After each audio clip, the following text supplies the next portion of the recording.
Good morning, everyone. Welcome to our meetings. Actually, today we have two. We'll start off with the municipal planning and regular council meeting, and then we'll be going into the Committee of Adjustment and the Land Division meeting, and then we'll be coming back to finally finish off with the regular council. So I'll call this meeting to order at 9:30, and I will confirm that the presence of all municipal councilors as well as the clerk being here. Territorial land acknowledgement. We respectively acknowledge that the township of Allen-McCalderman is located on the Mississauga-Ashanindic territory and is the traditional territory of the Mississauga-Ashanindic. The township of Allen-McCalderman respectively acknowledges that the Mississauga Nation are the collective stewards and caretakers of these lands and waters in perpetuity, and that they continue to maintain this responsibility to ensure their health and integrity for generations to come. Moving on to the agenda, it is recommended the Council of the Corporation of the Township of Allen-McCalderman enact as follows: that the agenda for the municipal planning regular council meeting held on February 25th, 2025 be approved.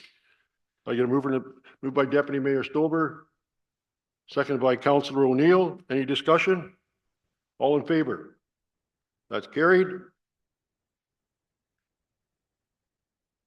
Disclosure of pecuniary interest and general nature thereof. Seeing none, that'll be recorded. Next, we have motion to adjourn to a Land Division Committee of Adjustment meeting. And I'll read the recommendation that the Council of the Township of Allen-McCalderman, being a Land Division Committee or Committee of Adjustment, move to the Land Division Committee of Adjustment meeting at 9:33.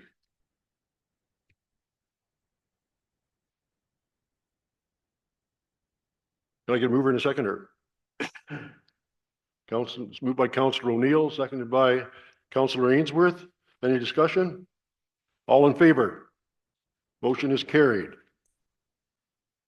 Okay, we're going to move now into the committee meeting, and I will be addressing everyone as committee members, not as councillors. So I will call the meeting together at 9:34. And I will confirm that a quorum and the presence of the Secretary Treasurer is here. Nice to see you. Territorial land acknowledgement. We respectively acknowledge the Township of Allen-McCalderman is located on the Mississauga-Ashanindic territory and is the traditional territory of the Mississauga-Ashanindic. The Township of Allen-McCalderman respectively acknowledges that the Mississauga Nation are the collective stewards and caretakers of these lands and waters in perpetuity, and that they continue to maintain this responsibility to ensure their health and integrity for generations to come. Approval of the agenda, that the agenda for the Committee of Adjustment Land Division Committee meeting held on February 25th, 2025 be approved. I get a mover and a seconder. Moved by Deputy Mayor Stover, seconded by Councillor Booth. Any discussion? Go ahead, Deputy Mayor. Through you, Mayor Lobel, I believe it's the January 28th meeting, not the 25th.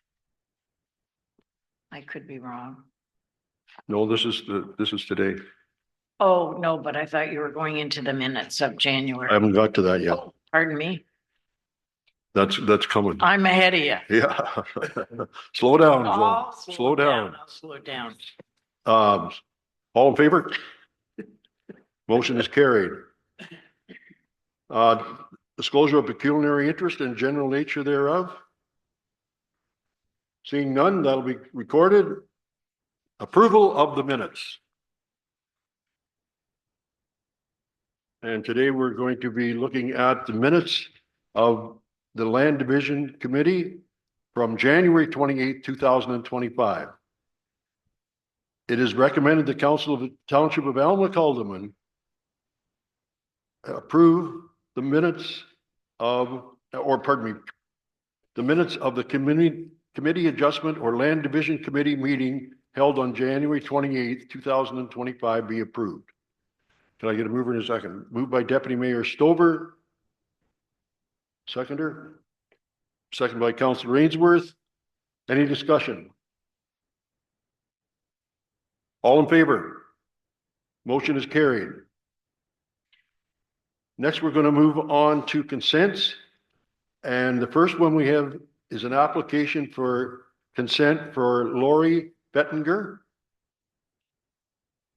And it's PLN 202511, application for consent, Lori Bettinger, 25th of February, 2025. Madam Treasury Secretary, would you like to lead us? Yes, good morning. The purpose of the application is to sever a parcel for a lot addition to 226 Nickel Road. The owners of the benefiting lands had assumed the lands were under their ownership and had been using it for over 20 years. The portion of the subject lands subject to the lot addition are used for residential purposes and are partially wooded. The balance of the lands that are to be retained are used for cash crops, and there are woodlands in the northern portion of the property with a house and farm buildings in the central portion of the lot. There is a house and an accessory buildings on the benefiting lot. The proposed lot addition is approximately 0.7 hectares and is 90.52 meters in width and 76.69 meters in depth. The PPS, the Oak Ridges Moraine Conservation Plan, the Northumberland County Official Plan, and the Township of Alma Caldeman official plans all permit lot line adjustments for legal and or technical reasons. However, the adjustment must not result in the creation of a lot that is undersized for the purpose for which it is being used. The proposed severance is in compliance with all of those policy documents.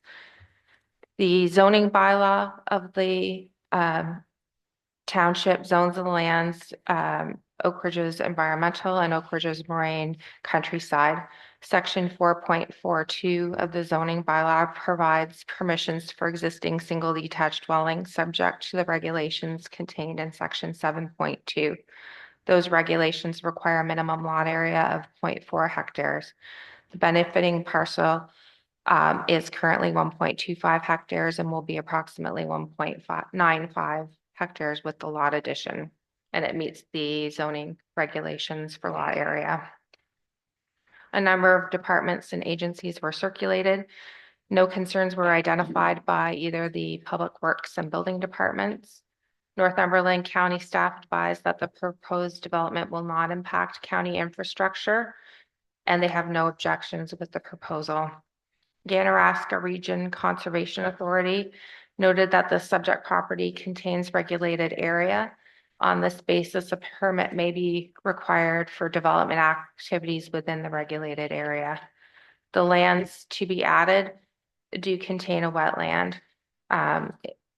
within the lot addition lands. The Conservation Authority notes that the wetlands are not provincially significant and there is no development proposed as a result of the consent application, and the purpose is not to create new habitable area. The landowners assumed that the land being added was their property as per the application and had been used for over 20 years and always thought to be their property. Accessory structures are located within that land. Since no new development is proposed and the purpose of the lot addition is not to allow for new or intensified development, GRCA had no objection to the approval, but advised that the fee for their review is required. Kawartha Pine Ridge District School Board had no concerns with the proposal. Notice was provided to all property owners within 60 meters or 200 feet of the subject property on February 4th, and a sign was posted. No comments have been received as of the writing of the report or afterwards before the meeting. The proposed lot addition is located in a rural part of the municipality on the Oak Ridges Moraine. Applicable policies permit lot additions and lot line adjustments for legal and technical reasons. And it was noted that it is in compliance with all policies. We are recommending approval with typical conditions. In addition to the lawyer providing a letter that the lot addition will merge on the title of the property and that the fee for Ganaraska Conservation is paid. There's also a new fee in our fees and charges bylaw for $300 for a certificate of official. Thank you. Thank you, Madam Planner. Does council have any questions or comments? Deputy Mayor Stover, go ahead, please. Through you, Mayor Logo, to our Secretary Treasurer. I was just wanting to, I haven't really noticed this wording before where the owners assumed it was their property as per the, and it's been used, that wording, page 3 of this application. The landowners at 226 Nickel Road assumed that the land being added was their property. Is that, maybe I've missed that wording before, but I've never noticed it. Okay, so just to give some more elaboration on that, when you're looking at the drawing attached to the report, you can see that there's accessory buildings. So they have just assumed that these lands were part of their original property and are now looking to legalize the use that they have assumed over the past 20 years. They were likely were just unaware of where the lot boundary was, and this application will formalize that. Okay, thank you. You're welcome. Any other questions or comments from council? Go ahead, Councilor Ainsworth. Through you, Mayor. So the Ganarasa Conservation one, just to clarify, do they owe that permit fee now or if they develop there? It's a condition of approval that they pay the fee for the review of this application. So it's not related to a permit. They aren't proposing to develop further on the lot. So it's the application review fee. They had, I believe, requested that the fee be waived, and Ganaraska looked at it and hadn't confirmed that it was waived. So they are asking for that fee to be paid. One more question. So the yellow part in that map, is it on a registered plan already with the other part of the Bettinger property? Not Madam currently. Chair, please, or pardon me, Madam, please go ahead. Yeah, Ms. through Vaughn? the chair, it's not part of a survey that would be included in this ownership. So this piece of land belongs to the Bettingers, while this piece is owned by the Jensens. So the owner of this piece is agreeable to the consent to add that to this property. So this application will formalize that. Okay. Councilor O'Neill. Just a question about the number of buildings permitted on a lot and whether there could be any implications for that with the existing buildings there. Please go ahead. So the zoning bylaw sets out a percentage of lot coverage.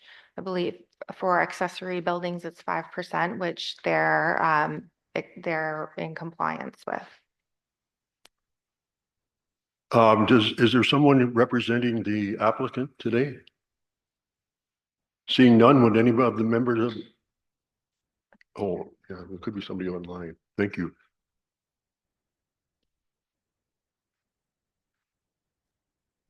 Hello, are you able to hear me? Through you, Mr. Chair, we have Ashley and Ken Jansen online with a hand raised. And are they representing the applicant or are they just a public comment? Okay. Are you part of the application or are you representing the applicant or Are you able to hear me? there for public comment? Are Requesting you able public to hear comment. me? Are you able to hear me at this time? Just hold on, please. We have a technical difficulty. Uh, would you like to comment? Yes, I'm speaking right now. Are you able to hear me? Yes, yes, we are. Can you state your name? Yes, good morning, everybody. My name is Ken Jansen, and I'm here to represent both myself and my wife, Ashley Jansen. We are the current owners of 226 Nickel Road. Thank you. Do you have any comments, sir? Yes, I can. I believe I can also speak for Lori Beitinger as well. We are extremely close. To help clarify things, we purchased this property 10 years ago. It was mistakenly represented as 20 years earlier. We purchased this house 10 years ago, and at the time of purchase, we were advised that this 0.7 hectares at the back was also part of our property. We've been using it as such for 10 years, with complete understanding and compliance from both Lori and her late husband, Herbert Bettinger. And just recently, Lori has placed the adjacent property up for sale due to her age and health. And during that process, we learned that that last 0.7 hectares was actually not on our property. So this is our corrective measures to join that to our property that we have been using for 10 years now. Thank you. Thank you for informing us of that.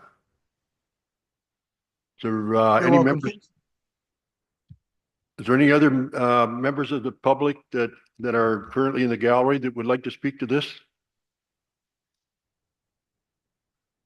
Seeing none, is there anybody else on virtually that want to comment?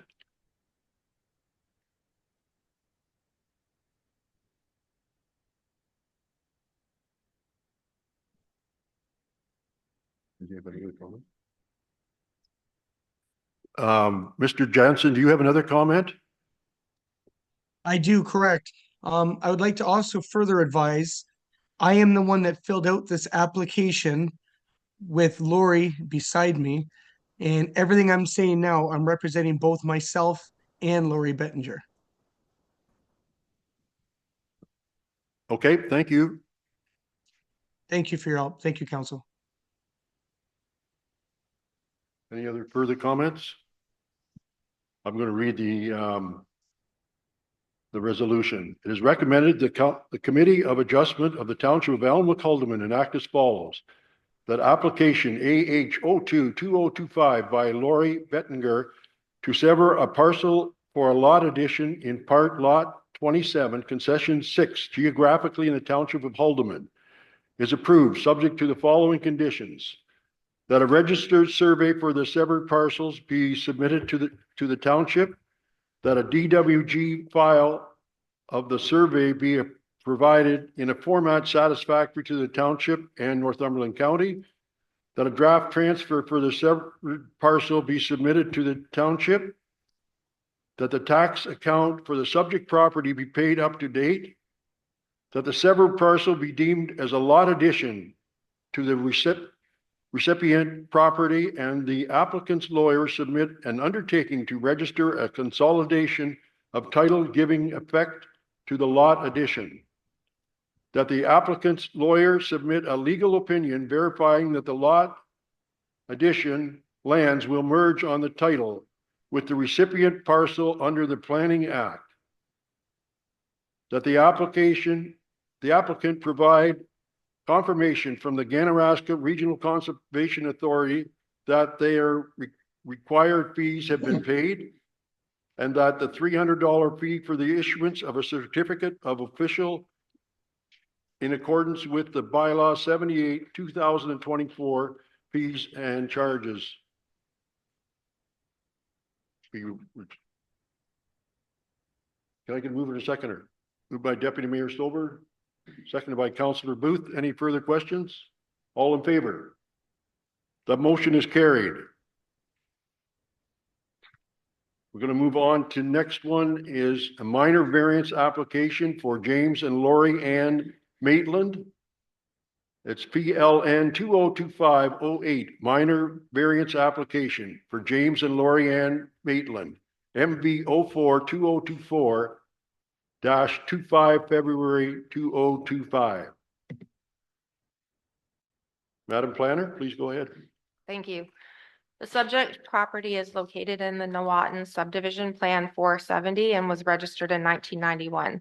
The lot is 5,682 meters square with a single detached dwelling, pool, and a shed.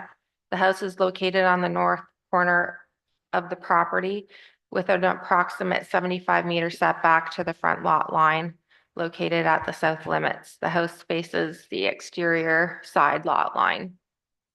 The application was deferred in October of 2024 to provide staff with the opportunity to review files for the Nawatin subdivision to determine if the archaeological potential for the development had already been assessed.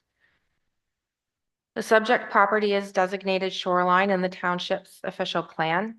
Permitted uses include permanent residential uses, seasonal residential uses, and existing limited service residential uses. The PPS does permit development where site conditions are suitable. Lower Trent Conservation has confirmed that the property was cleared for residential use and mapped wetlands are not present on the majority of the subject lands. The proposal conforms with the natural heritage policies contained in Section 5.2. Section 4.6, Cultural Heritage and Archaeology, indicates that planning authorities shall not permit development and site alteration on lands containing archaeological potential unless significant archaeological resources have been conserved. Planning authorities shall engage early with Indigenous communities and ensure their interests are considered when identifying, protecting, managing archaeological resources, built heritage resources, and cultural heritage landscapes. Provided the policies for cultural heritage and archaeology are addressed, the application is consistent with the provincial planning statement. The county's official plan designates the property as rural areas and permits residential uses. The Almac-Haldeman official plan designates the property as shoreline, which permits the residential use. The Planning Act and the official plan set out 4 tests for evaluating minor variance applications. The 4 required tests are: the variance must be minor, the variance must be desirable for the appropriate development or use of the land, the variance must maintain the general intent and purpose of the zoning bylaw, the variance must maintain general intent and purpose of the official plan. Section 7.4.2 indicates that sites with archaeological potential shall require an archaeological assessment to be undertaken by a licensed archaeologist as a condition of approval for development applications. The Ministry of Tourism, Culture, and Sport provides a checklist with criteria evaluating archaeological potential. Alderville First Nation has indicated that the subject property is in close proximity to the lake and in an area of known archaeological sites, and the proposal meets the criteria for archaeological assessment.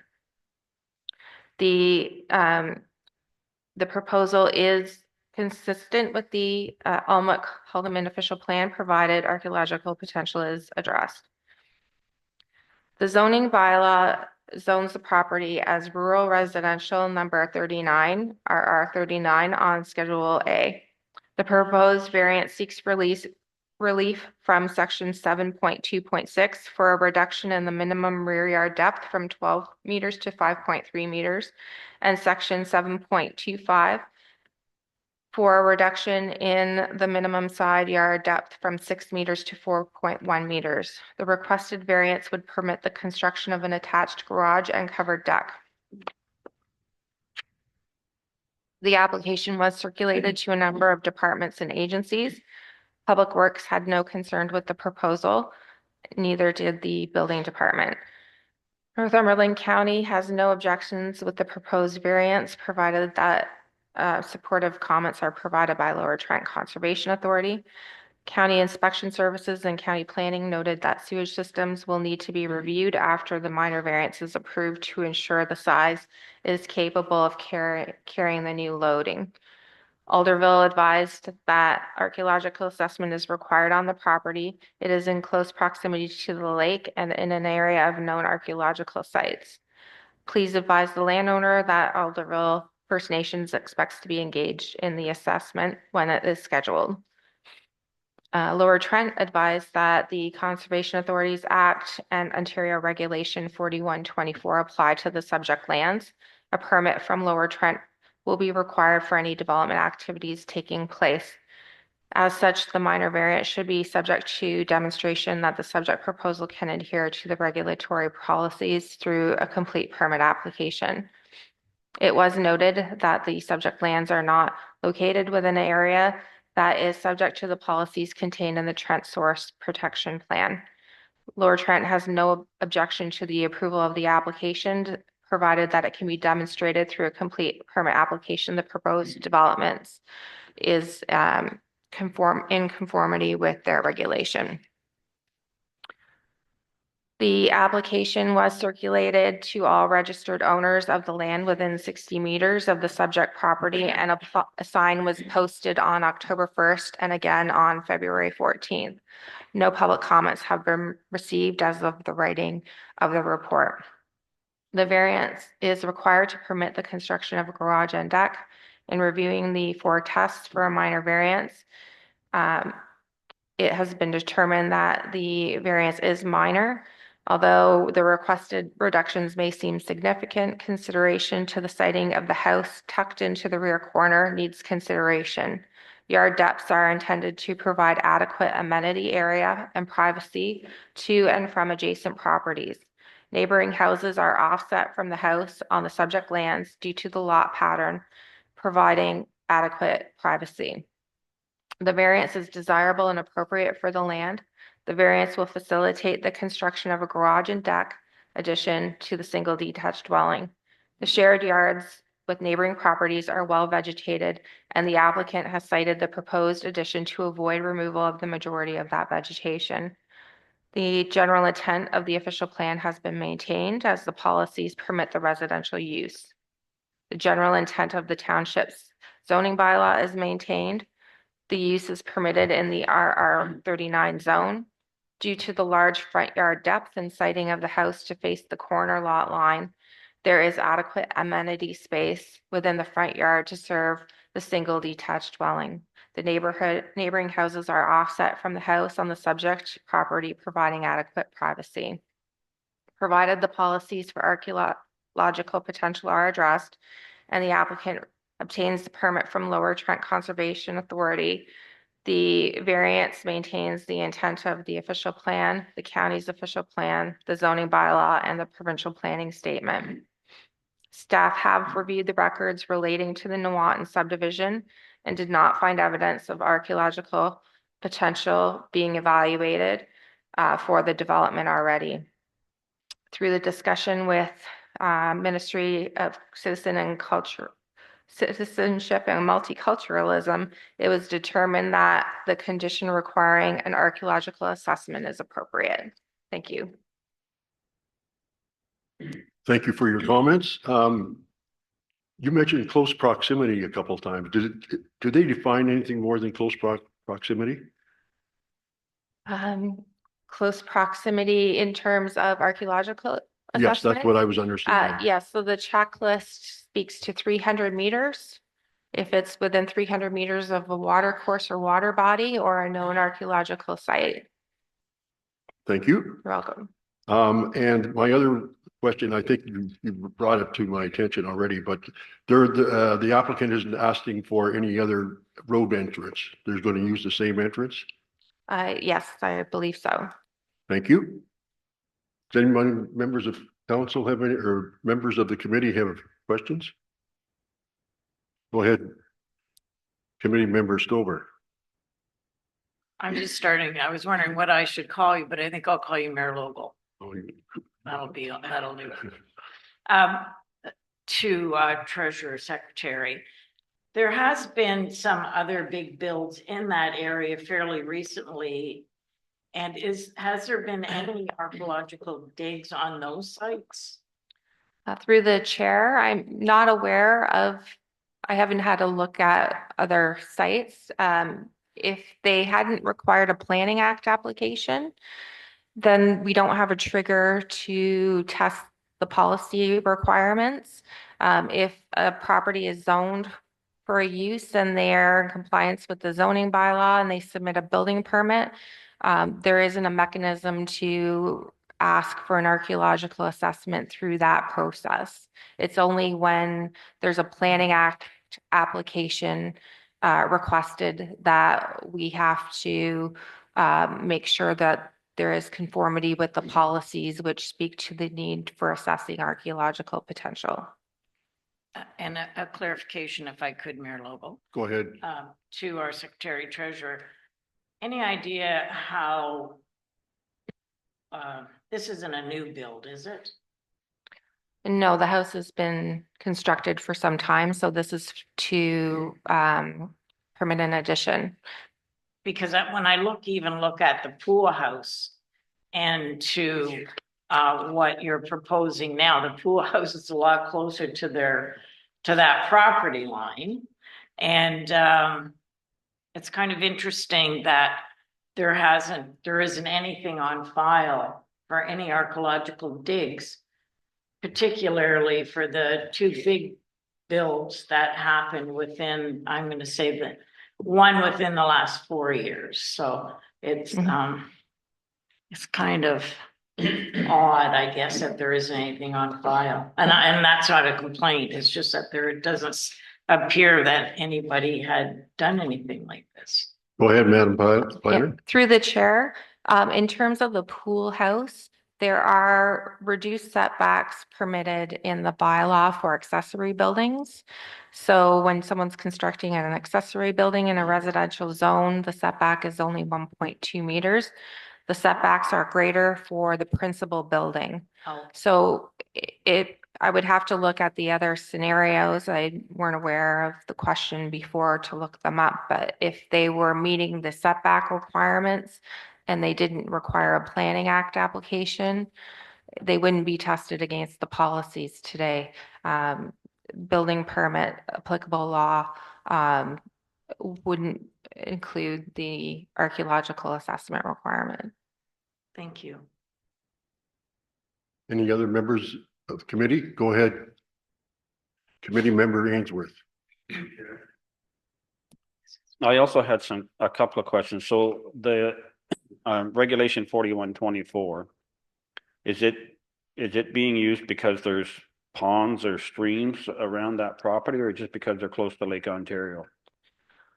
Through the chair, it would be for both. There's wetlands in proximity. The Nuwauton Sanctuary has a significant wetland in it. There's water courses and there's also Lake Ontario.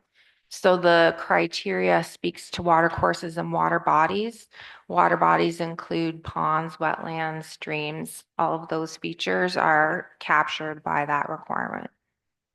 So was that regulation, correct me if I'm wrong, was it changed to 30 meters from 100 meters of any proximity? So it's the checklist that we're referring to, which isn't a regulation. It's a checklist based on the policies that are in place. And it speaks to 300 meters. 300. Yes. Okay. So another question on the archaeological assessment. That property has had about 100 truckloads of fill brought in. Fill that's being used from where the basement was, brought in to build it up. What are chances of something, even if it was brought in from somewhere else, from that property that's been developed, however long it was there? I would like to hear from the residents before maybe we could comment on that. Yeah, thank you.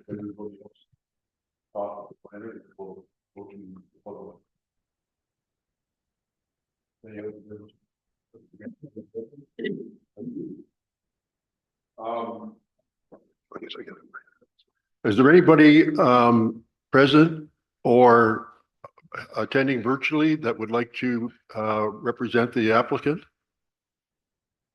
Yes, ma'am. Please come ahead forward. Lori?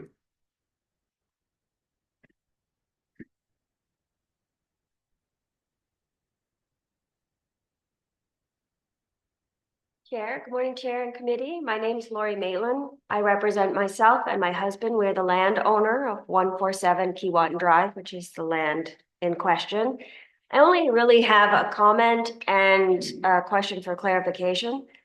The comment is more on we are feeling to dispute us falling within this criteria only because although I respect the intention of Alderful First Nations on maintaining archaeological sites and heritage, this is an already excavated area. This home was built approximately 10, 11 years ago. The land that they are now going to be digging isn't virgin land. That is soil that has been brought in. As Councillor Ainsworth was saying, there's about 100 loads, we assume, have been brought in when the house was under construction. They won't be reaching land that is was significantly there prior to construction. They're going to be digging in land that was brought in. I hate to say the ship sailed, but the ship kind of sailed for the archaeological dig in this area. We're also asking for the adjustment or the build to be attached to the home. So we're, like I said, within an area that has already been dug up. So that is our objection to having to go through with the archaeological dig. But my question is also, and I haven't been able to get an answer at this point because I realize this is a new procedure, is once the archaeological dig starts, as the landowner, can we stop it? So if they come in and the initial assessment is 5 holes, 10 holes, and that moves to 80 holes and beyond what we are planning, do we have as landowners the authority to say this is more than we bargained for and shut it down?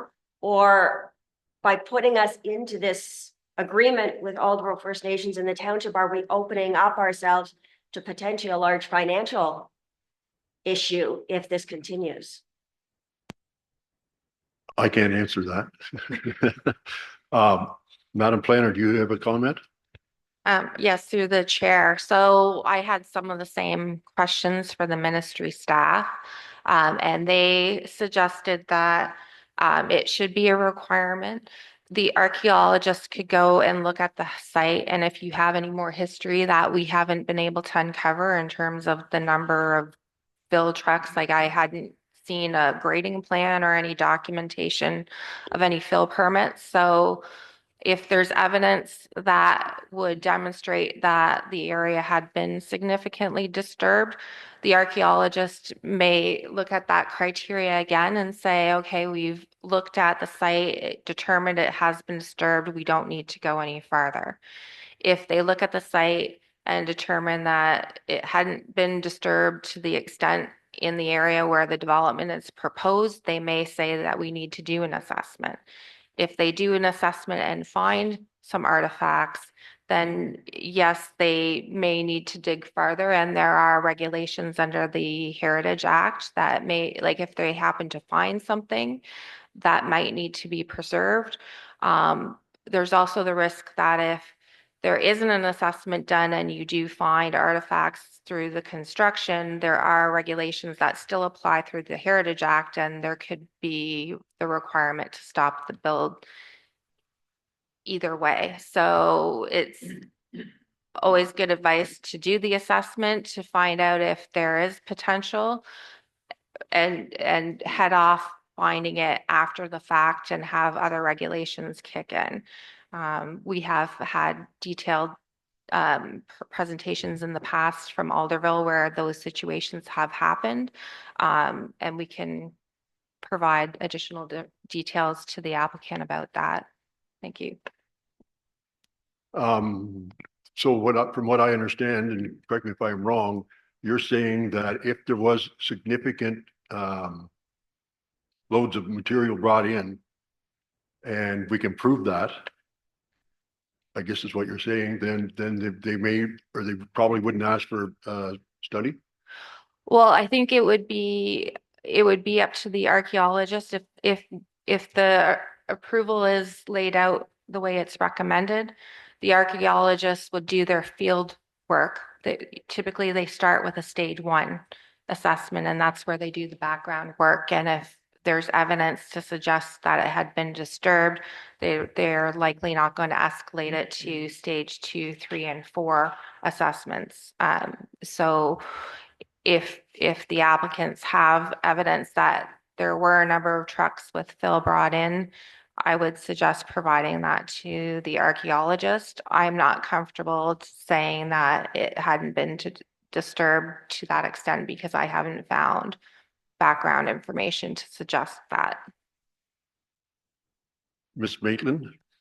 Just wondering, can I ask where the boundary of authorization stops for the township and starts for Alderville? So is this all in the hands of Alderville First Nations, or does the township and council have any kind of authorization to override their suggestion of or their requirement of an Madam- archaeological group? Madam Planner? I just want to make, through the chair, that it clear that it's not necessarily just coming from Alderville. We are also making the recommendation based on the policies that are set out in the provincial policy statement, or sorry, it's called the provincial planning statement now, and also our own policies in our official plan. It says that where there is archaeological potential, then we are required to ask for an assessment. Alderville also is a commenting agency, and they also comment based on the policies that are in place today through the provincial policy statement. But the criteria also speaks to Aboriginal knowledge. So we rely on their comments to give us the history in some cases where they have more knowledge about where there could be potential from an Indigenous perspective. Thank you. Thank you. Councillor Booth, you have a question for? Yes, Lori? through you, Your Worship. Just a comment and then a question. I guess I agree with what Councillor Ainsworth is saying, and the applicant Lori is, I've never seen in my time as a councillor where we've already had a property that's been developed and everything, and somebody's asking for a garage or something and they have to go through the whole thing. It kind of just doesn't follow common sense, especially as the applicant's saying that they've brought fill from somewhere else. I guess my one question through you, Mr. Mayor, is what exactly is involved when you talk about the archaeologist is obviously going to do some background work and that, but for the actual excavation of the garage, because it's not like there's a basement there, so is it just the area where the garage is going in, or are they drilling? I'm hearing drilling holes and stuff like that, or are they just going to dig there, and if they find anything where the footings are going, or does it mean they can go anywhere on the property? Go ahead, Planner. Through the chair, I've been trying to come up with practical ways to approach this because obviously if there's an archaeologist out there doing test pits within X number of meters over an entire property, that can add to expenses.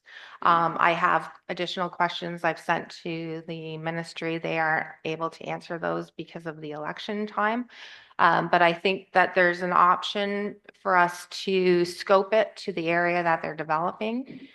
And that way they can just, if the archaeologist determines, no, it hasn't been disturbed, we do need to do test pits, then we can scope it to the area that they need permits for. And then to capture future development, we can put together an agreement where it's registered on the title of the property, indicating that if they want to build in the future, then that area may need to be assessed. That way, they're not having to have an archaeologist at this time doing work on the whole property where they're not contemplating building. They can scope it to that area with the caveat if they want to expand or build another building in the future, then we have a mechanism to capture that requirement through an agreement. Go ahead, Deputy Mayor. Through you, Mayor Lobo, to our Secretary Treasurer. This isn't an old build. This is like 10-year-old house. So if the property owners were able to find the builder and find who did the excavation in that area, would that be sufficient? That material would it hold quite a bit of weight when you're going in to talk to the archaeologist? Through the chair, I would expect that information would be helpful for the archaeologist. I've researched files myself to see if I could find evidence of a grading plan, and hadn't uncovered them. Those are items that are typically required when a subdivision is being developed from this point on. Things were done a little bit differently in the past, so, like we've, over the years, requirements and regulations have changed and improved for different reasons. Like there would have been requirements for fill permits now, where back when that subdivision was initially registered, those requirements may not have been there. So unfortunately, we're dealing with the information we have at hand. And if they are able to find information from the previous owners, suggested taking pictures, and that information can be passed on to the archaeologist and hopefully can help with the scoping of an assessment. Thank you. Just a sec, Mike. Somebody, I think it was you that brought up the 70 or 80 loads. Do you have any information there that supporting that, Mike? Through you, Chair, it would only be with the conversations with the owners. Okay. But if you look at the property, you can definitely see that it's been built up. And, in light of all that's with this property and what's been going on and the expenses that it might cause for basically nothing, the criteria for evaluating archaeological potential, there's paragraphs in there that even if they don't find anything in the test, if they find something in the dig, they stop and ask questions and notify people. And that's where I'd like to see this go. I think for the fact that this property's been dug up, pushed around, built foundations and everything else and laneways put in there, it's ridiculous to ask for an archaeological assessment. And I'd like to make a motion here today that we pass the archaeological assessment on this property. Is that basically what the motion calls for? Well, it's not what the report calls for, but I'm asking for a motion through council that we pass the assessment for the archaeological assessment on this property because of all the information, 10 years old, 100 loads of fill that's been brought in, pushed up, raked around, seeded, everything that's gone on that property. I think it's an overreach. Okay, by saying pass the archaeological, you mean pass the need for it? Yes. Okay. Remove the condition. Remove the condition. Yeah. Thank you. So you're making that a motion? Yes. Is that okay to do that? Is that okay to do that? Tracy? They can make a motion to change the conditions, yes. Thank you. Seconded by Councillor Booth. Councillor O'Neill. I am finding this a very interesting discussion, Chair Logal, because we have an individual in front of us and there's implications for the individual, but there's implications for the neighborhood. And to your point, in the past, building was happening and this wasn't being requested, but it should be requested. That's why it's part of the law of the land. We want to respect the use of the land. But does it come to this individual on the garage? That's an interesting discussion, but we need to say, why is that requirement there from the province for us to do it? And then this is not the only circumstance where this has come before us. In fact, it's come before us multiple times. And I know that we want to have a good relationship with our neighbors in Alderville, and perhaps talking with them directly, inviting them to help us understand their needs better would be very, very useful. But I do have hesitation on saying that we want to override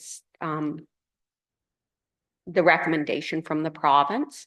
But I do also see that on a practical level, this isn't very practical, but on a policy level, I have reservations about the implications of going against a policy from the province, and a desire by our the various groups across all of Ontario to have more control and input into their land and their history. Go ahead, committee member Stover. Through you, Chair Logal, to you, Secretary Treasurer. There wasn't an issue with the property not long ago where we were not wanting to have we asked questions about the, was it really related to this property? And one of my concerns, and I totally agree with Councillor Ainsworth's motion, don't get me wrong, but what are the ramifications with this site if we say we're not going ahead, we agree, it's not needed here. What would First Nations do? Do they trump anything that we do? And then put these homeowners in a situation where now they're being taken to court because they're not following the policy that's in place.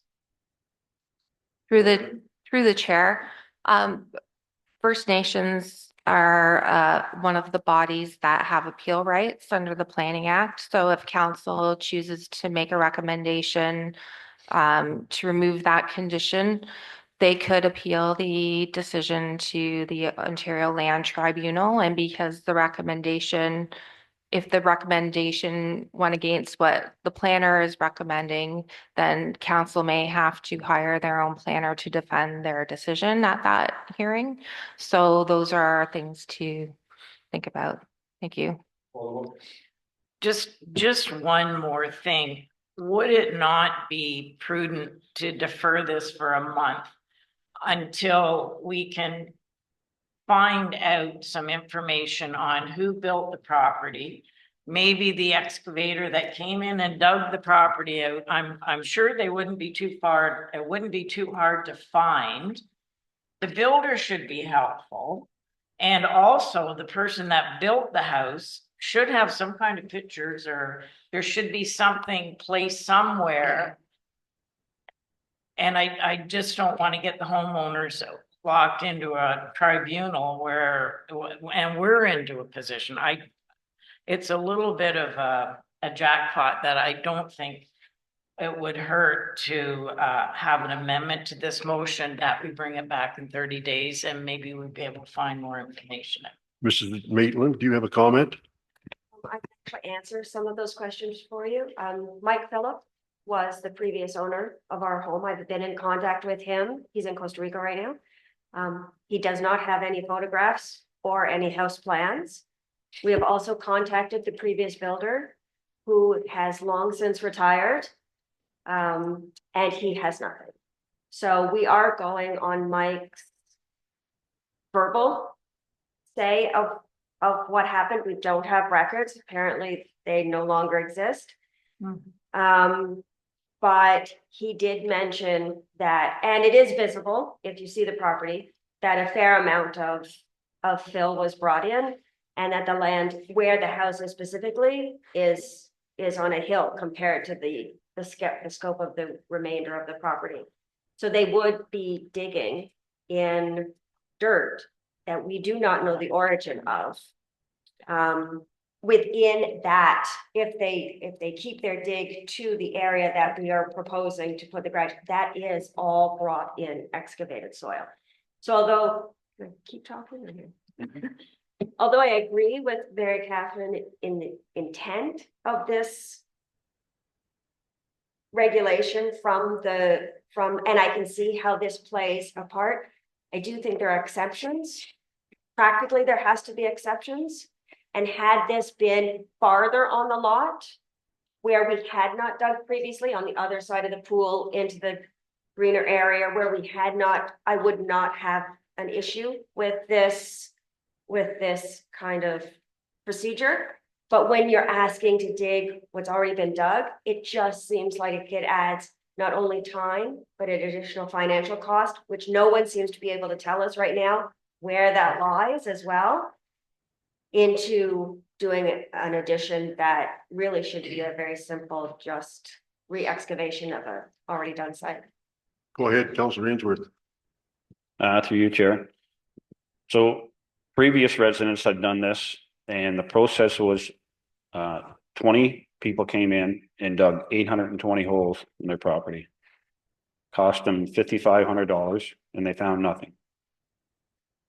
And the time to do that. So again, it's red tape for our residents that I think is an overreach. For this one especially. It's not a virgin dig here. And again, this property has been dug up, pushed around, 100 yards of 100 loads of fill brought in. And it just sounds ridiculous to hold this up for this. If you look at the Minister of Tourism, Culture and Sports and the Heritage Act, it doesn't bring in Aboriginal till the third step, and that's if something is found. It doesn't bring them in the first step to dig it up first to see if there is something there. If someone wants to go on the fact that somewhere in Ontario that this happened and something was found when they were digging, that's the process. Thank you. So I think it should be that we want to engage in respectful conversation as our next step.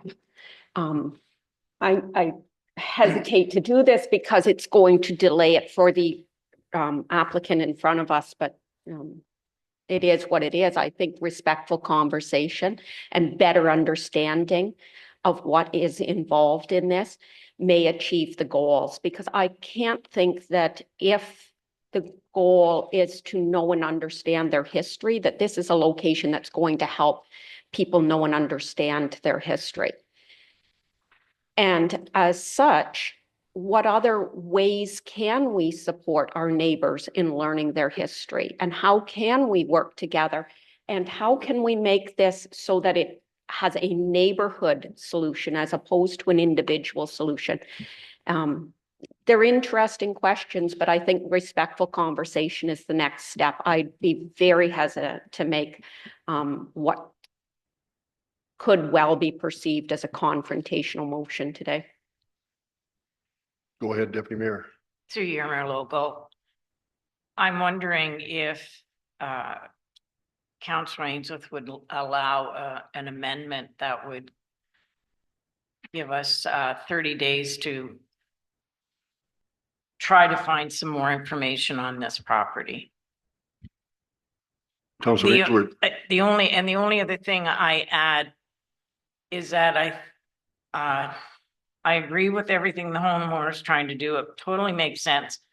But I'm concerned that we could be locked into going into a land tribunal and everything else if we don't follow along with what we were supposed to be doing. So that is my big concern, and that would cost way more money than if we could just ask for a 30-day extension here and bring it back next month. Councillor Ainsworth. through you, Chair. Our responsibility is looking after our residents and their best interest. And this is one of those issues right here, that this is, to me, a blatant overreach. This property has been dug up, maybe multiple times. So I just want to take a vote. Okay. Thank you. Councillor Booth. Through you, your worship, I've listened to all the comments and I just go back to what's common sense. I mean, I know the policy's there and I understand what you're saying, Councillor O'Neill, and support our, the First Nations and that. But to me, this is just what's common sense. It's like, we're going to ask to test that. And the comment you made about hundreds of holes, I didn't know it was something like that. We're talking about a garage. And I've seen that property. In fact, I've been on that property where if you're that in a normal construction of a house, you've probably got 30, 40 feet away from the foundation of the house that's all been disturbed in that. So I would agree with Councillor Ainsworth. I see the Deputy Mayor's point, but I think we make the first move to say, no, this is not reasonable. It's not common sense. Sir, would you like to make a comment? Pardon me? My name's Jeff Wicks. I'm a local builder in the area. I live in the subdivision. and it's my drawing that I'm representing Lori and Jim. Now, I watched that house built 10 years ago. I'm one of the original residents of the subdivision. And when this lot was initially developed, they stripped all the topsoil from the whole area where the septic is to the southwest, and all of the original topsoil is placed to the southeast. And where we are going to do the work was stripped back to native fill. Like when I say native, I mean all topsoil gone down to the brown earth. And that's where the new construction happened. And then they brought in new fills, the backfill, because it is a wetland. We had to build up the lot. I didn't build it. I watched the building because it's in our area. And to me, that's when I designed it. I tried to stay right in this zone. And I'm just letting you know that they don't have records, but I can act as a witness as to what actually happened. Thank you. Go ahead, Councilor O'Neill. Again, I'm not disputing the result. I think we all are fine with that. But I think the path is respectful conversation. I think if we reach out and talk to people and explain this situation in a non-confrontational way, in a way where we're both looking for a solution, that we will achieve our goal. I am very hesitant about trying to achieve this in a confrontational way. And I think it will be conceived or potentially perceived as being confrontational. And I do not want to be confrontational. Deputy Mayor. Through your Mayor Lobo to our Secretary Treasurer, with the information that you have just heard from an eyewitness, because I know where everybody lives down there. Would that be beneficial to expediting the approval to not do a dig? Through the chair, I would not be comfortable making that assumption. I would suggest that the applicant take all of that information to an archaeologist and have them make the decision. They could complete the checklist for them on their behalf with that information to determine whether an assessment is even warranted. But I would prefer, after having conversations with the ministry and Alderville, to have that come from an archaeologist. Thank you. Everybody ready to vote? Well, I did ask for amendment for a 30-day amendment, and I don't know if my friend Councillor Ainsworth will allow it. Yes. Defer, okay. So I need a seconder to defer. Okay. All in favor of defer? Oh, do we know exactly what we want to get? The information that we want to get? Yes, would be, in my opinion, that, and correct me if I'm wrong, Secretary Treasurer, that the information from the eyewitness be added into the mix, and then that information come back at the next meeting. Go ahead, Madam Planner. Can I make a suggestion? I would suggest that they have the archaeologist complete the checklist for consideration based on the historical knowledge that they have to provide. I would expect that they could do that without having to do any excavation and could probably accomplish that before the snow melts. Typically, further assessments are tied into the weather. Thank you. And Planner, would you be contacting whoever to see if they can do that? It would be up to the applicant to retain an archaeologist to do that. And that's a step one. That is, they could have the archaeologist complete the checklist. That would be before they even entertain a stage one. but they could provide the historical information that they have. The checklist is used to determine whether an assessment is needed. If the archaeologist has an opinion that it's needed, then that information can come back. Thank you. Go ahead, Councillor Ainsworth. For you, Chair, I think we have all the evidence we need to make a decision here Okay. because of what's been going on with that property for the last 10 years. But we've got a motion on the floor to defer. And that's the live one that we're on right now. Correct? So do you want to vote on this? Amen. Vote to defer? All in favor? Opposed? Motion is carried 3-2.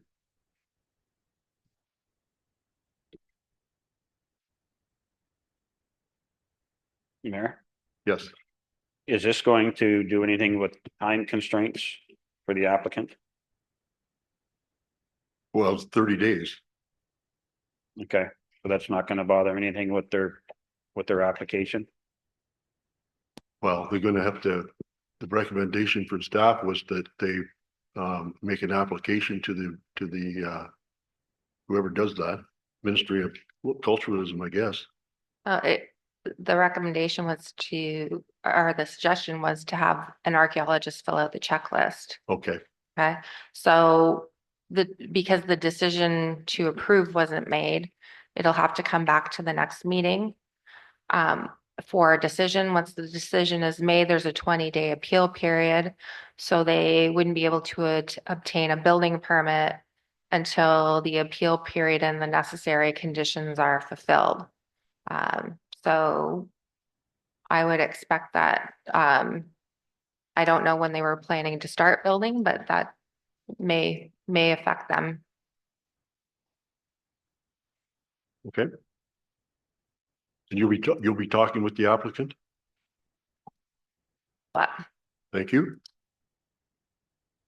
Okay, we're gonna move on to minor variance application for Roger Davies, MV 072024. It's Plan 202509, minor variance application for Roger Davies, MV 072024. Madam Chair, please go ahead. Madam Planner. the subject property is located on the west side of County Road 18 next to the Golden Beach Resort. The property's north limit is on Rice Lake and it contains tributaries of Rice Lake throughout the central portion of the property. The Stony Creek provincially significant wetland complex encompasses the majority of the property, specifically in the central and southern portion of the lands. There are unevaluated wetland features that surround the mapped PSW. The Rice Lake flood hazard extends to the subject property, encompassing the majority of the northern area. Through the review of a building permit for an addition to the single detached dwelling, it was determined that the proposed setback to a water course did not conform with section 4.31.1, general setbacks from buildings to water bodies and water courses. The house was constructed in 1975 and a pool was built in 2024. The applicant wishes to construct an addition to the house that will not exceed the setback of the pool to the water course. The subject property is designated environmental protection, provincially significant wetlands, and rural. The proposed addition is within the rural designation. Section 2.5 and 2.6 of the PPS permits residential development on those lands.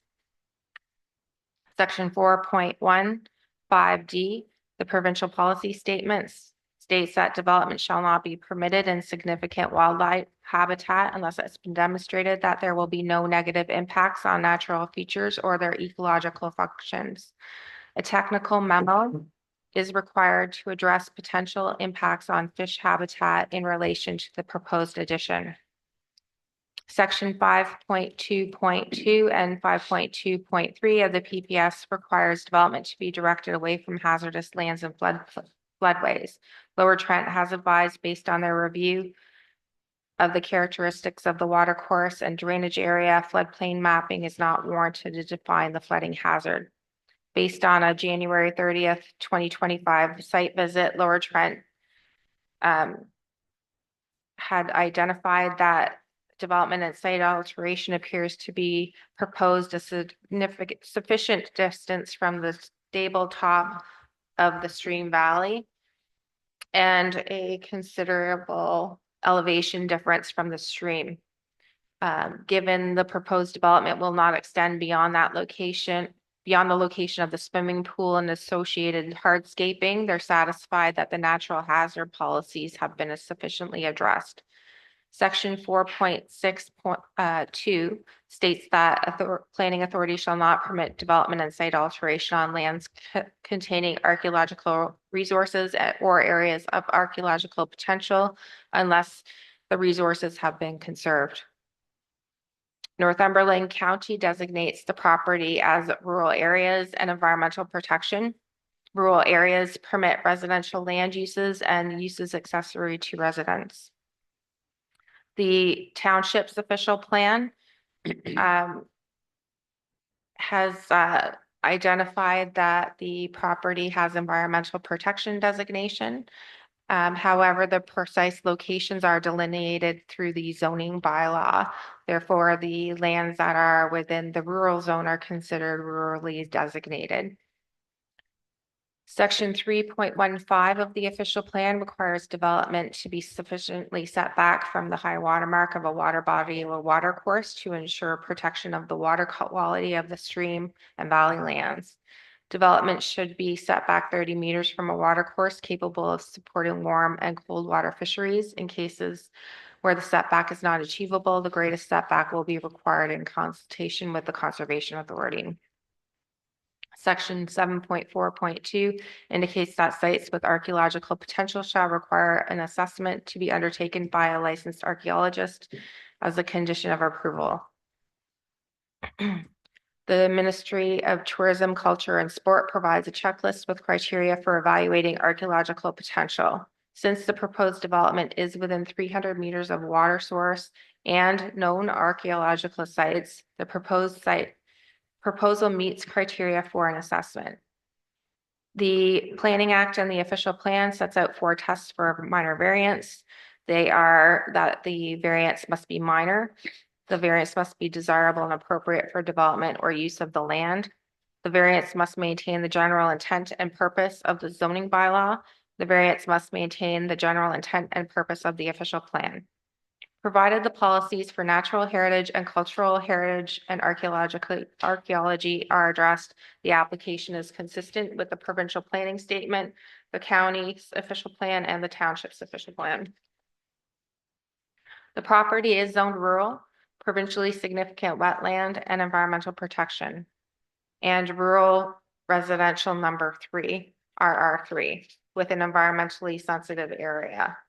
The proposed variance applies to the lands that are zoned rural residential -3 and seeks relief from section 4.331.1 for a reduction in the minimum 30-meter setback to the normal high water mark of all water bodies and water courses. The requested variance would permit the construction of an addition to a single detached dwelling. The application was circulated to a number of departments and agencies. Public Works and Building had no concerns with the proposal, and a building permit will be required. The county advised that the proposed development will not require any changes to their waste collection. They have provided supportive comments, provided supportive comments are received from Lower Trent. They have no objections. They also advised that the proposal meets the checklist for archaeological potential. Lower Trent had no objections to the proposal, provided that there are no additional amendments to an existing plan submitted for their permit application.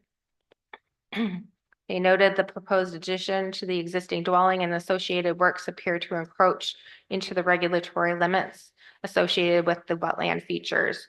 The proposed addition exceeds the original footprint of the existing dwelling to the east. However, based on the site plan prepared, the proposed development does not appear to go beyond the extent of the existing swimming pool and associated hardscaping. Therefore, there appears to be no further encroachment into the unevaluated wetland feature and associated regulatory setback limit. The minor variance appears to allow the proposed addition to be developed within the existing disturbed area, meeting the Lower Trent conservation policies. The proposed addition to the existing residential dwelling appears to, or sorry, that's a duplication. Any future development proposals will be required to be reviewed by Lower Trent, and a wetland assessment would be encouraged to determine whether or not there are portions of evaluated wetland that meet their regulatory regulations. Alderville commented that an archaeological assessment is required if the application is approved. They are concerned with the development within 30 meters of the protective zone. They do not support the variance as Rice Lake and the provincially significant wetland are in close proximity. Notice of the application was circulated to all owners within 60 meters of the subject property on February 4th, and a sign was posted. No comments have been received to date.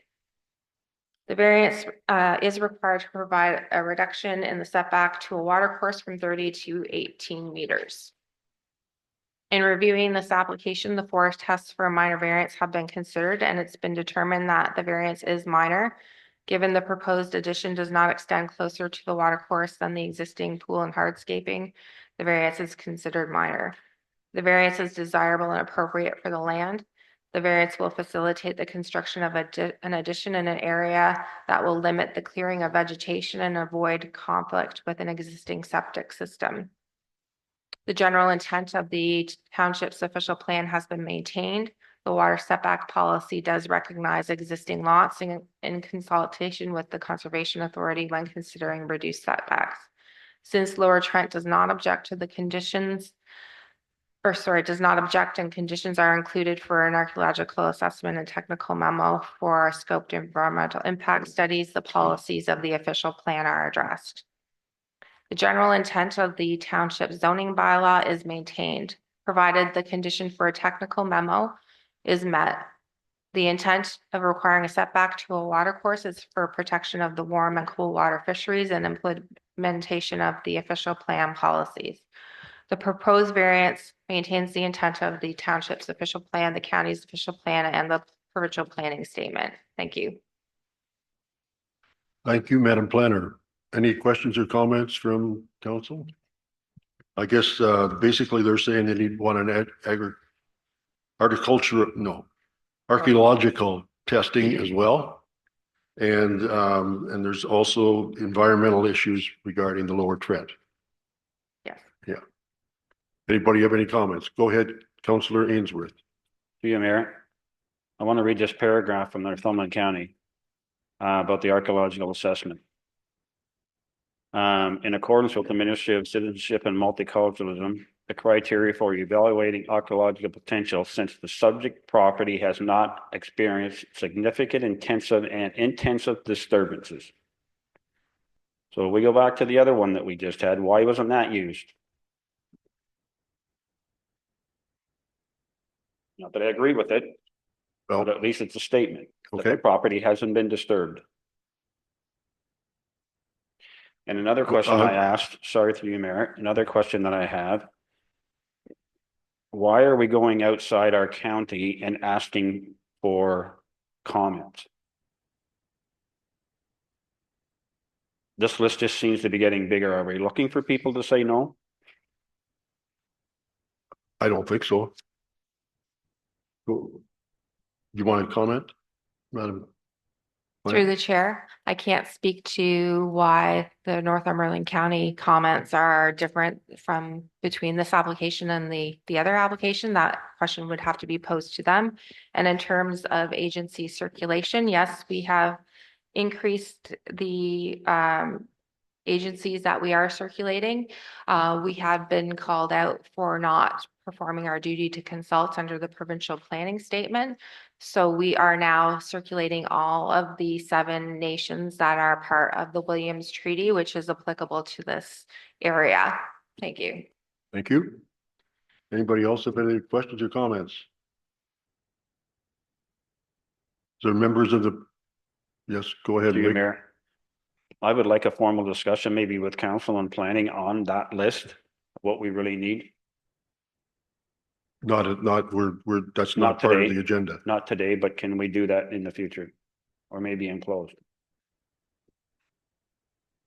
We can do it in the future. I don't know if we can be put in closed, but we'll let the clerk decide or help us with that decision. Okay, thank you. Deputy Mayor? Through your Mayor Local, as I'm listening to all the comments, and I'm not sure if this is the right spot to put this in, but would it be prudent to have a delegation from this authority to come in just so we understand the big picture on this whole thing? Now that you mentioned that, I think that would be prudent. Thank you. Last round. Go ahead. Since I suggested that on the previous one that we should be talking to, I fully concur. I think this is the next step that we need to do as a council. Let's stick with this one.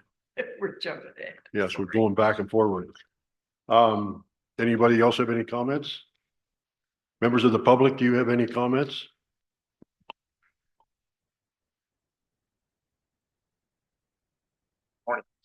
Jason Partridge from Wentworth Landscapes and Construction. We're representing on behalf of Mr. Davies. I believe Mike Sobel as well is online from our team, who worked quite a lot with Tracy here regarding this situation. I wanted to be here in person just in case, but if Mike has something to share, I'll let him do that thereafter. But in this situation, what did take place is we designed the space, we designed the pool location, we designed the hardscaping associated with the project. We did meet with conservation about the project and such as well on site. And this at that point did not include the building installation. The building addition came thereafter.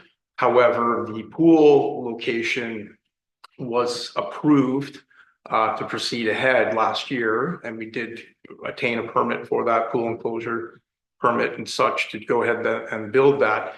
The pool itself, location-wise, is actually the edge of that is actually in fact closer to that boundary that we're discussing. So the footprint of the building is actually inside that, as Tracy did mention here. So we just wanted to let that be known as we've had conversations, and then we've now found out about the environmental assessment and the archaeological dig, and that unfortunately came thereafter, the pool. And obviously the dig of a pool is pretty significant. And our team found nothing with regards to that. We still, if it's still deemed to go ahead and proceed with an archaeological dig, we totally understand that. That was a bit of a miss with regards to where that should have occurred. But the homeowner is aware that, we need to do the right thing. And that's sort of where we land with it at the moment, sort of bringing things up to speed. I don't know if Mike Sobel, if he's hearing me, wants to weigh in with any other comment. Mike on the line? Mike, would you like to bring us up to date? Or if you have any comments? Thank you. My name's Mike. As Jason said, I've been working on this file. I don't really have anything else to add. I think Tracy touched on it. I'll just say we have already been in touch with archaeologists and biologists, as well as elders from Alderville. And we plan, as soon as the snow thaws, to kind of comply with everything that is being asked of us. Okay. Thank you very much. Councillor Ainsworth. Is the minor variance because of the swimming pool? Ms. Planner, please go ahead. Through the chair, the variance is to address the addition. The swimming pool was signed off previously by previous staff. The setback would then also apply to the development within that limit. Thank you. Any other further questions or comments?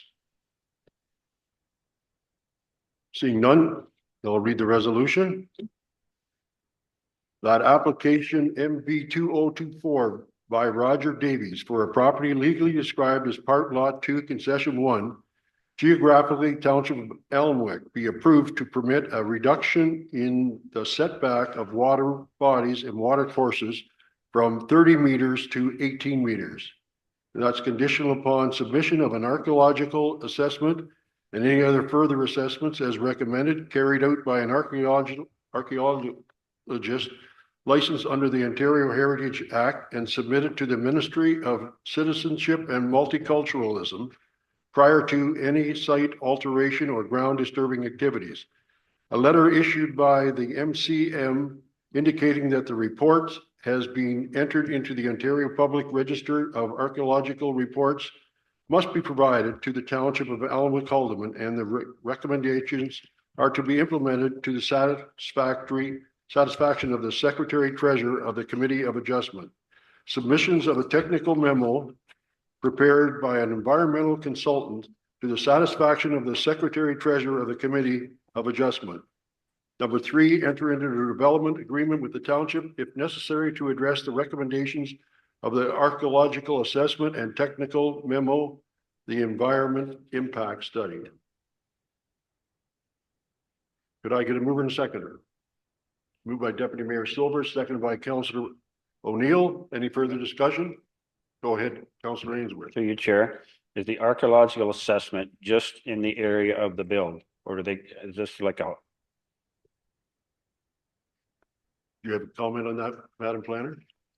Through the chair, we can discuss scoping that to the area of development. Again, there's a condition for a development agreement if necessary, so that we could put an agreement on the title of the property should they have future development projects in the future. I think in this case, it's critical because there are known sites in very close proximity to this this property.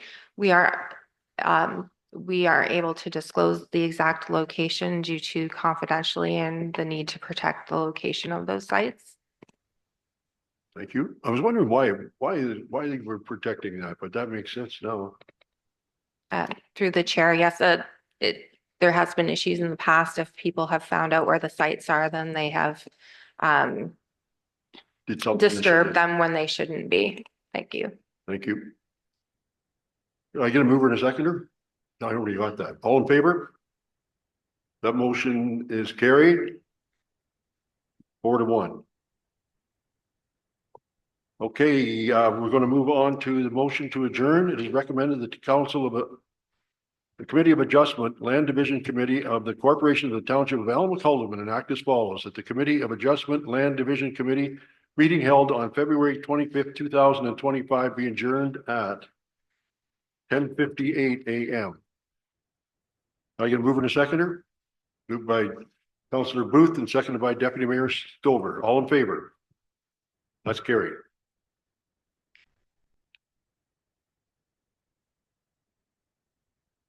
Want to take 5 minutes? Need a motion?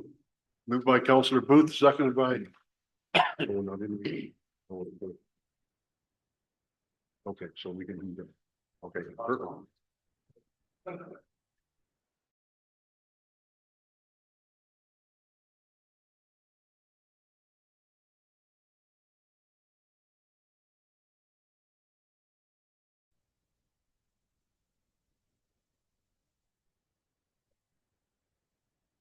Okay, we're going to reconvene to our municipal planning regular council meeting. So I need a motion to do that. It is recommended the council of the Corporation of Township of Alnwick-Haldeman enact as follows: that the council of the Township of Allen-McCullough, being a land division committee or a committee of adjustments, reconvene to the municipal planning regular council meeting at 11:07 a.m. And we have some planning reports. The first one is a zoning bylaw amendment application. Oh, did I? I don't know. I don't think I did. Can I get moving in a second for that? Moved by Councillor Booth, second by Councillor Ainsworth. All in favor? Motion's carried. And the first application is a zoning bylaw application amendment for Phase 2 Rice Lakes Estates Z042024. PLN 2025-10 zoning bylaw amendment application, Phase 2 Rice Lake Estates, Z042024, 25 February 2025. Madam Planner, please go ahead. Thank you. Through the chair, the mayor, on April 24th, 2024, Stampar Holdings Limited submitted a zoning bylaw amendment application for the Phase 2 lands in Rice Lake Estates. Review of the detailed design work and drafting of the subdivision agreement for the related draft approved plan of subdivision is nearing completion. A public meeting was held on May 28th, 2024. This is not a public meeting today. It's simply looking at the recommendation for the development. Council of the Township of Almac had approved a zoning bylaw amendment for these lands in 1996. However, the amendment was not carried forward in the township's zoning bylaw number 100 to 2010. That was approved in August of 2010. Both Phase 1 and 2 lands were placed in a rural zoning at that time. The lands for the Phase 1 portion were placed in a rural residential zone when zoning bylaw 19/2019 was approved in November of 2019. The parent estate residential zone was not replicated in either of the comprehensive Township of Alma-Calderman zoning bylaws. The RR zone was most consistent with the zone that was applied in 1996. The Phase 2 lands remained in the rural zone. On June 10th, 1996, the Ministry of Municipal Affairs and Housing draft approved the plan of subdivision, which was previously known as Sherapoint Estates. It originally permitted up to 39 estate residential lots. The subject lands also received approval in the Almac-Calderman official plan for the proposed development. In 1996, the 2 phases were draft approved, and the Phase 1 was registered in 2003, which created 25 estate residential lots. Phase 2 originally consisted of 14 lots. The proponent has since submitted an updated hydrogeological report to demonstrate that up to 21 lots totaling 46 for the subdivision could be considered on the lands. Both the county and the township have reviewed and considered the updated report to facilitate the additional lots on the Phase 2 lands within the existing subdivision boundary. Prior to the county planning issuing final subdivision approval for Phase 2, the proponent must satisfy their conditions for draft approval, one of which is requiring the subdivision to be appropriately zoned to accommodate the proposed estate residential development. Through the review of detailed design and to address technical comments, particularly in relation to the environmental impact study by DM Wills Associates, dated January 29th, 2024, and subsequent correspondence from October of 2024, the lots have been adjusted since the original submission. The number of lots remain the same. However, there were changes primarily addressed wetland setbacks. The purpose and effect of the zoning is to implement the draft plan of subdivision through the application of an appropriate rural residential and environmental protection zones. A total of 21 lots for single detached dwellings are proposed. There's a proposed holding symbol applied to the development of the lands to secure for an archaeological assessment as required and completion of a subdivision agreement. The subject lands comprise of 2 parcels known as Phase 2 Rice Lake Estates. Parcel 1 is located on the east side of Sheriff Point Road at the very north end and is 3.8 hectares. Parcel 2 is located on the interior of Hampton Crescent, which is 7.34 hectares. Phase 2 separates the 2 parcels, or sorry, Phase 1 separates the 2 parcels, which is located on the north and south sides of Parkview Drive and at the cul-de-sac end of Hampton Crescent. Rice Lake is located to the north, east, and west. There is an evaluated non-provincially significant wetland and unevaluated woodlands adjacent to the subject lands. These features are located in the southeast corner of Parcel 1 and southeast corner of Parcel 2. The provincial planning statement permits the development permits residential development, including lot creation that's locally appropriate. When directing development on rural land, Section 2.6 states that development shall be appropriate to the infrastructure which was planned or available and to avoid the need for unjustified or uneconomical expansion of this infrastructure. Section 4.1 requires protection of natural features for the long term. Development is not permitted in wetlands or wildlife habitat. Development on adjacent lands must demonstrate there will be no negative impacts on the natural features or their ecological functions. Section 4.6 does not permit development and site alteration on lands containing archaeological resources or areas of archaeological potential unless significant archaeological resources have been conserved. The Ministry of Tourism, Culture, and Sport provides a checklist with criteria for evaluating archaeological potential. The criteria identify sites within 300 meters of a water body, known archaeological sites, and Aboriginal knowledge of archaeological sites and evidence of past Aboriginal use as having archaeological potential. The planning department has received confidential mapping of known archaeological sites as a screening tool for assessments. This mapping indicates there are sites within 300 meters of the subject lands.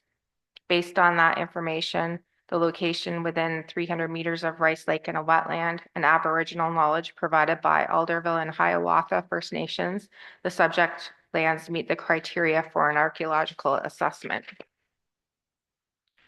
The county's official plan designates the property as rural areas. Lot creation through a plan of subdivision is permitted, provided the lands were zoned or designated for that type and amount of development in a local official plan on June 16th, 2006.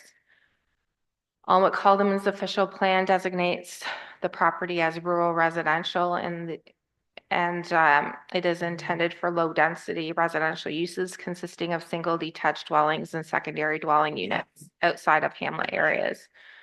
A portion of the lands adjacent to Rice Lake are designated environmental protection. These lands are environmentally sensitive and include lands that with flood susceptibility and may include wetlands. These lands are intended for preservation and conservation.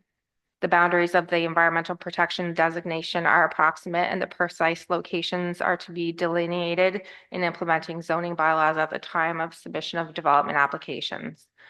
Section 4.6 does not permit development and site alteration on lands containing archaeological resources or areas of potential unless the resources have been conserved.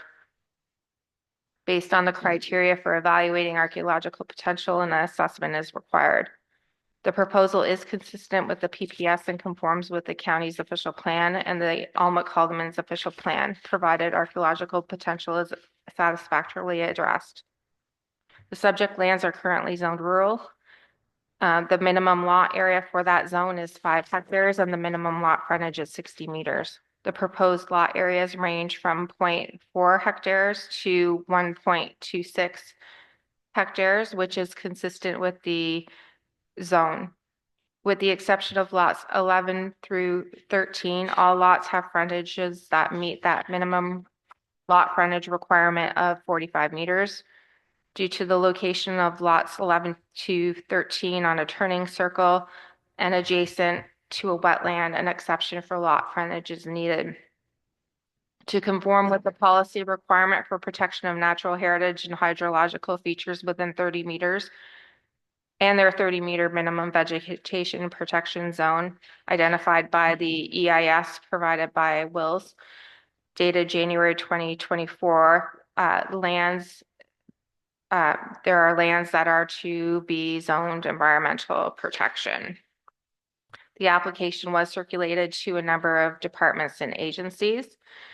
Public Works staff have provided detailed comments that relate to the detailed design of the subdivision, and those comments will be addressed in the subdivision agreement. The county has advised that the rural areas designation permits the housing at a limited scale in appropriate locations that will not preclude continued agricultural and non-residential land uses. The current draft plan of subdivision predates Northumberland County's official plan and was originally approved by the Ministry of Municipal Affairs and Housing for estate residential development. The MMAH has reassigned its delegated approval authority to Northumberland County for plans of subdivision within all McCalderman Township. County Public Works Department and the Inspection Services reviewed the Phase 2 development. Their review is currently ongoing as part of the conditions of draft approval for the plan of subdivision. They had no concerns with the proposed rezoning proceeding. Lower Trent is satisfied that the submitted materials for the delineation of the wetlands on the site has demonstrated that the features meet the definition outlined in their regulation and have no further regulatory comments related to the EIS. Lower Trent approved policies for the Administration of Conservation Authorities Act and regulation state that development and interference shall not be permitted within a wetland or within 30 meters of the boundary of the wetland. This area is intended to be maintained in a natural state with a vegetated buffer to mitigate impacts from adjacent development activities on the hydrological function of the wetland. All wetlands and their 30-meter setback shall be left undisturbed. Any proposed disturbance or development activities now or in the future would require a complete permit from Lower Trent. Lower Trent reiterates the recommendation that all wetlands and their 30-meter regulatory setback be placed in a restrictive zoning to promote consistency with the municipal zoning and regulatory policies of Lower Trent. This will further satisfy the natural hazard policies of the PPS. They encourage the implementation of a tree planting plan to enhance the vegetated buffers surrounding the wetland as recommended by the EIS. They also requested that the wetland setback be demarcated on individual lots with immovable barriers. Again, they will require a permit for the development activities on site and any activities within the stormwater management ponds. Alderville First Nations provided comments and advised that the area which the project is proposed is situated within their Williams Treaty area. They indicated that all 7 First Nations of the treaty area had their harvesting rights legally reaffirmed and recognized through the settlement in 2018. In addition, in addition to Aboriginal title, the treaty territory includes rights to hunt, fish, and trap, to harvest plants for food, medicine, and to protect and honor burial sites and significant sites, to sustain and strengthen its spiritual and cultural connection to the land, to protect the environment that supports its survival, to govern itself, sustain itself, and prosper, including deriving revenues from its lands and resources, and to participate in all governance and operational decisions about how land and resources will be managed, used, and protected. They had requested detailed studies and reports from the related subdivision application. Staff, Lower Trent staff, and the developer met in July of 2024. Alderville First Nations expressed concern with the 30-meter wetland buffer.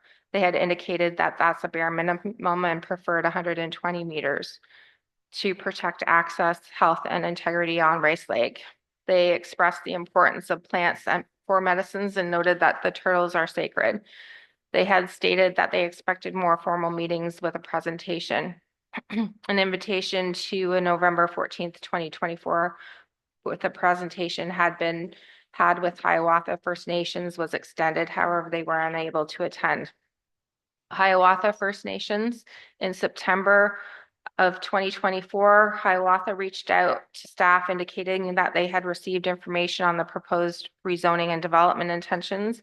They expressed disappointment that they were not formally circulated for comments as the 2018 William Treaty rights extend to that area. They requested a meeting which occurred November 14th, 2024. They found the lack of presence of Indigenous artifacts odd in the stage 1 and 2 archaeological assessments completed in 1994 and a stage 4 assessment completed in 2002. They indicated that these assessments do not meet the standard guidelines for consultant archaeologists that were updated in 2011.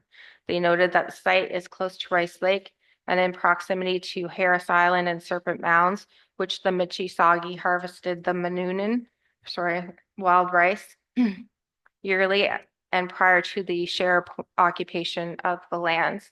It was noted that Indian River was a major travel route, so the area around the route would have been utilized. As such, there is a high potential for archaeological resources. They noted that they reviewed the EIS and asked if the mature maples will stay. The unevaluated wetlands also house black ash, red osier, dogwood, white cedar, and many other traditional plants of the Michisagi utilized for medicines and other wares and daily use. These trees and plants have cultural significance to the Michisagi, and they would like to see that even the unevaluated wetlands are respected and protected. They also requested a 120-meter setback to the wetlands. Kawartha Pine Ridge District School Board anticipate that the development will generate approximately 5 elementary students and 3 secondary students. Elementary students will attend the Roseneath Public School or C.R. Gummo Public School for French immersion. Secondary students will go to CCI. They had no objections to the proposal. The balance of the circulated agencies did not provide comments. Through the review of the related subdivision, there was a review of a stormwater management report, hydrological study, an environmental impact study. Details are included in the report. Recommendations for those studies will be addressed in the subdivision agreement. There was a stage 1 and 2 archaeological assessment from 1994 and a stage 4 archaeological assessment from 2002. Based on comments provided from Alderville and Hiawatha First Nations, staff met with staff from the Ministry of Citizenship and Multiculturalism.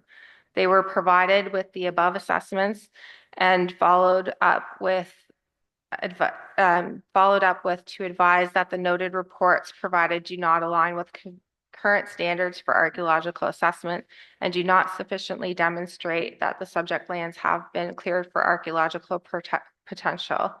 It's also unclear if the reports were provided in final revised versions or earlier drafts. The 1994 report indicated that artifacts were recovered from somewhere in the northern part of the parcel that is to be rezoned. However, the exact location was not identified in the report, and it's unclear if further assessment was taken.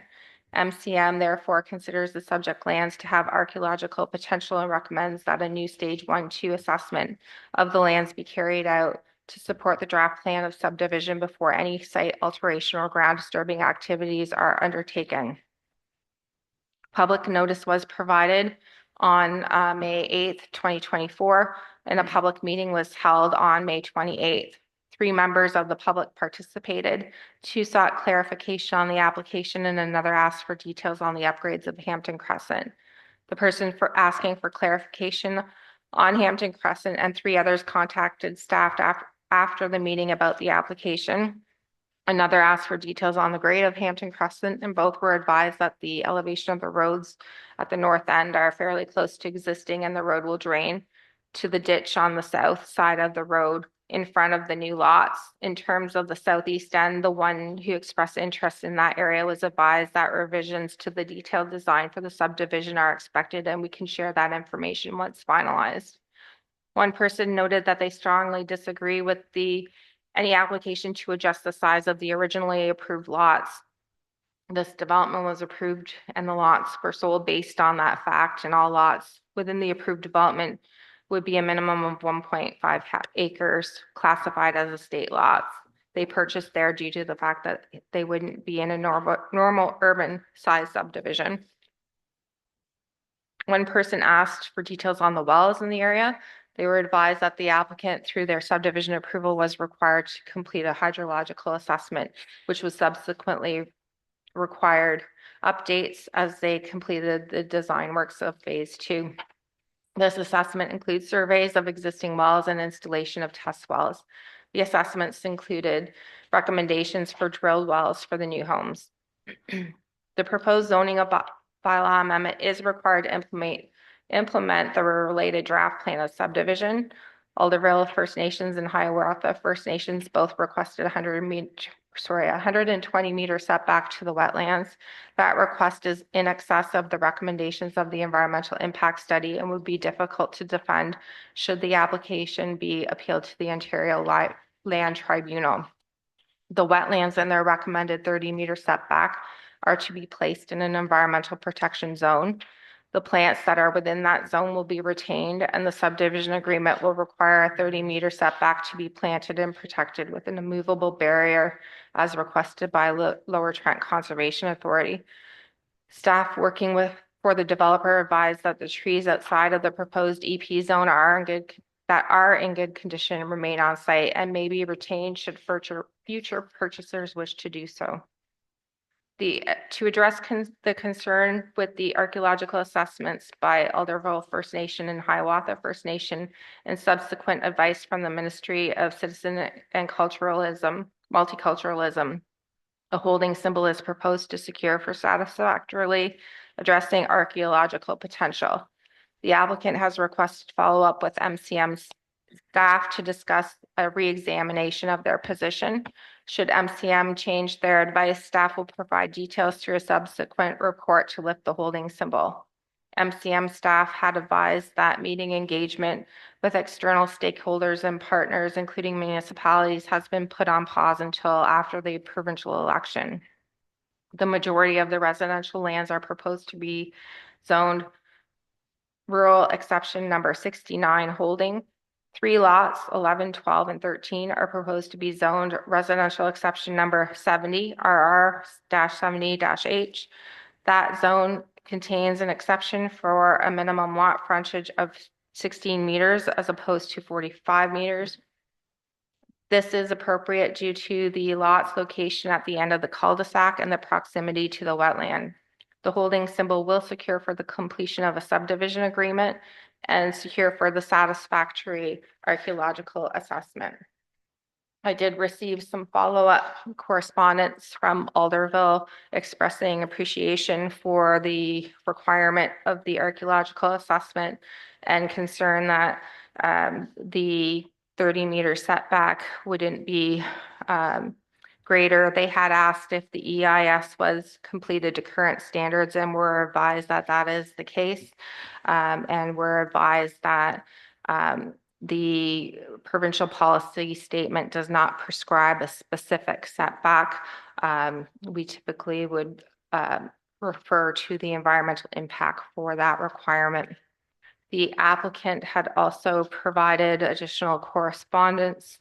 They had requested that the bylaw that would implement the rezoning include, if required, after the archaeological assessments for the holding symbol. I did point out that it was noted that should Ministry of Cultural or Ministry of Culture and Citizenship and Multiculturalism change their advice. Staff have the ability to provide details through a subsequent report when we lift the holding symbol. They also had some concerns about the requirements for planting and providing a immovable barrier for the wetlands, which we can address through meetings with Lower Trent, the applicant, as we complete the subdivision agreement. Thank you. You pooped? Yes. We did a great job. There's an awful lot of information there. Yeah. I have a couple of comments. You know, there's two maps that I noticed. One, when SharePoint Road, and then on the other one, it mentions Sheer Avenue, which extends beyond Parkview Drive. I guess it should be straightened out before we go ahead. You see it? Yeah, that's on the applicant's draft plan. I can make that note to them to change that before they finalize their subdivision agreement. Yeah, I'm not sure which is the right one, but It would be SharePoint Road. is it okay? That would make sense, but and just so I understand, there's 21 lots affected. Correct. And are all 21 of them affected by R69? And then you have the R70 for the other three? Right. So through the mayor, the RR69 zone would apply to the like diamond hatch pattern. And the R70 zone would be applied to these lots at the end of the cul-de-sac where the proposed frontage is reduced to 16 meters as opposed to 45 meters, just due to the shape of the lots as they enter the Yeah. cul-de-sac. So there are a few more, the second place where you're pointed to, Yeah, there's 3 lots within this area. and is there not more, a little bit more there too, or no? Pardon me? Is there not more there, or just the 3 of them? There's 3 lots within this Okay, RR70 zone. okay, And the balance of the 21 lots would be, between the 2 of them, yeah. yeah, okay. Yep. That's what I thought. Thank you. Deputy Mayor Stover?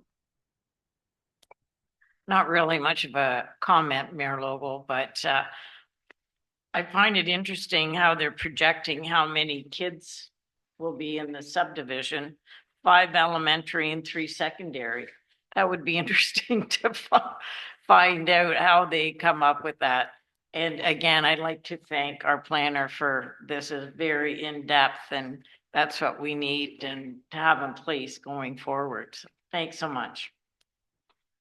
Any other questions or comments? Go ahead, Councilor Ainsworth. Through you, Mayor. I'm just wondering are we going to have any more meetings about the 30-meter setback versus 120? Through the chair, the recommendation is for the 30 meters Okay, as it is captured by the EP zone. So although we appreciate the comment, the environmental impact study did recommend 30 meters, which was evaluated by an expert in that field. So that is what the recommendation is that we're going forward with. okay, Thank you. thank you. Okay, seeing no other comments, I'll read the resolution. That application Z04-2024 to amend the zoning on the parcel of land owned by Stan Par Holdings Limited, legally described as parts lots 8 and 9, concession 4, parts 1, 2, and 3, 39R 833 and Plan 39M 799, blocks 28 to 30. Geographically, Township of Elmwick, by changing the zoning from rural to rural residential exception number 69, holding RR 69H, zone rural residential exception number 70 holding RR 70H zone and environmental protection, and that once conditions contained in the rural residential exception number 69 RR 69 zone and rural residential exception number 70 holding RR 70H zone with respect to the removal of the holding symbols are satisfied, a bylaw authorizing the removal of the holding symbols be brought forward for council's consideration. Could I get a mover and a seconder? Moved by Councillor O'Neill, seconded by Deputy Mayor Stover. Are there any questions or comments?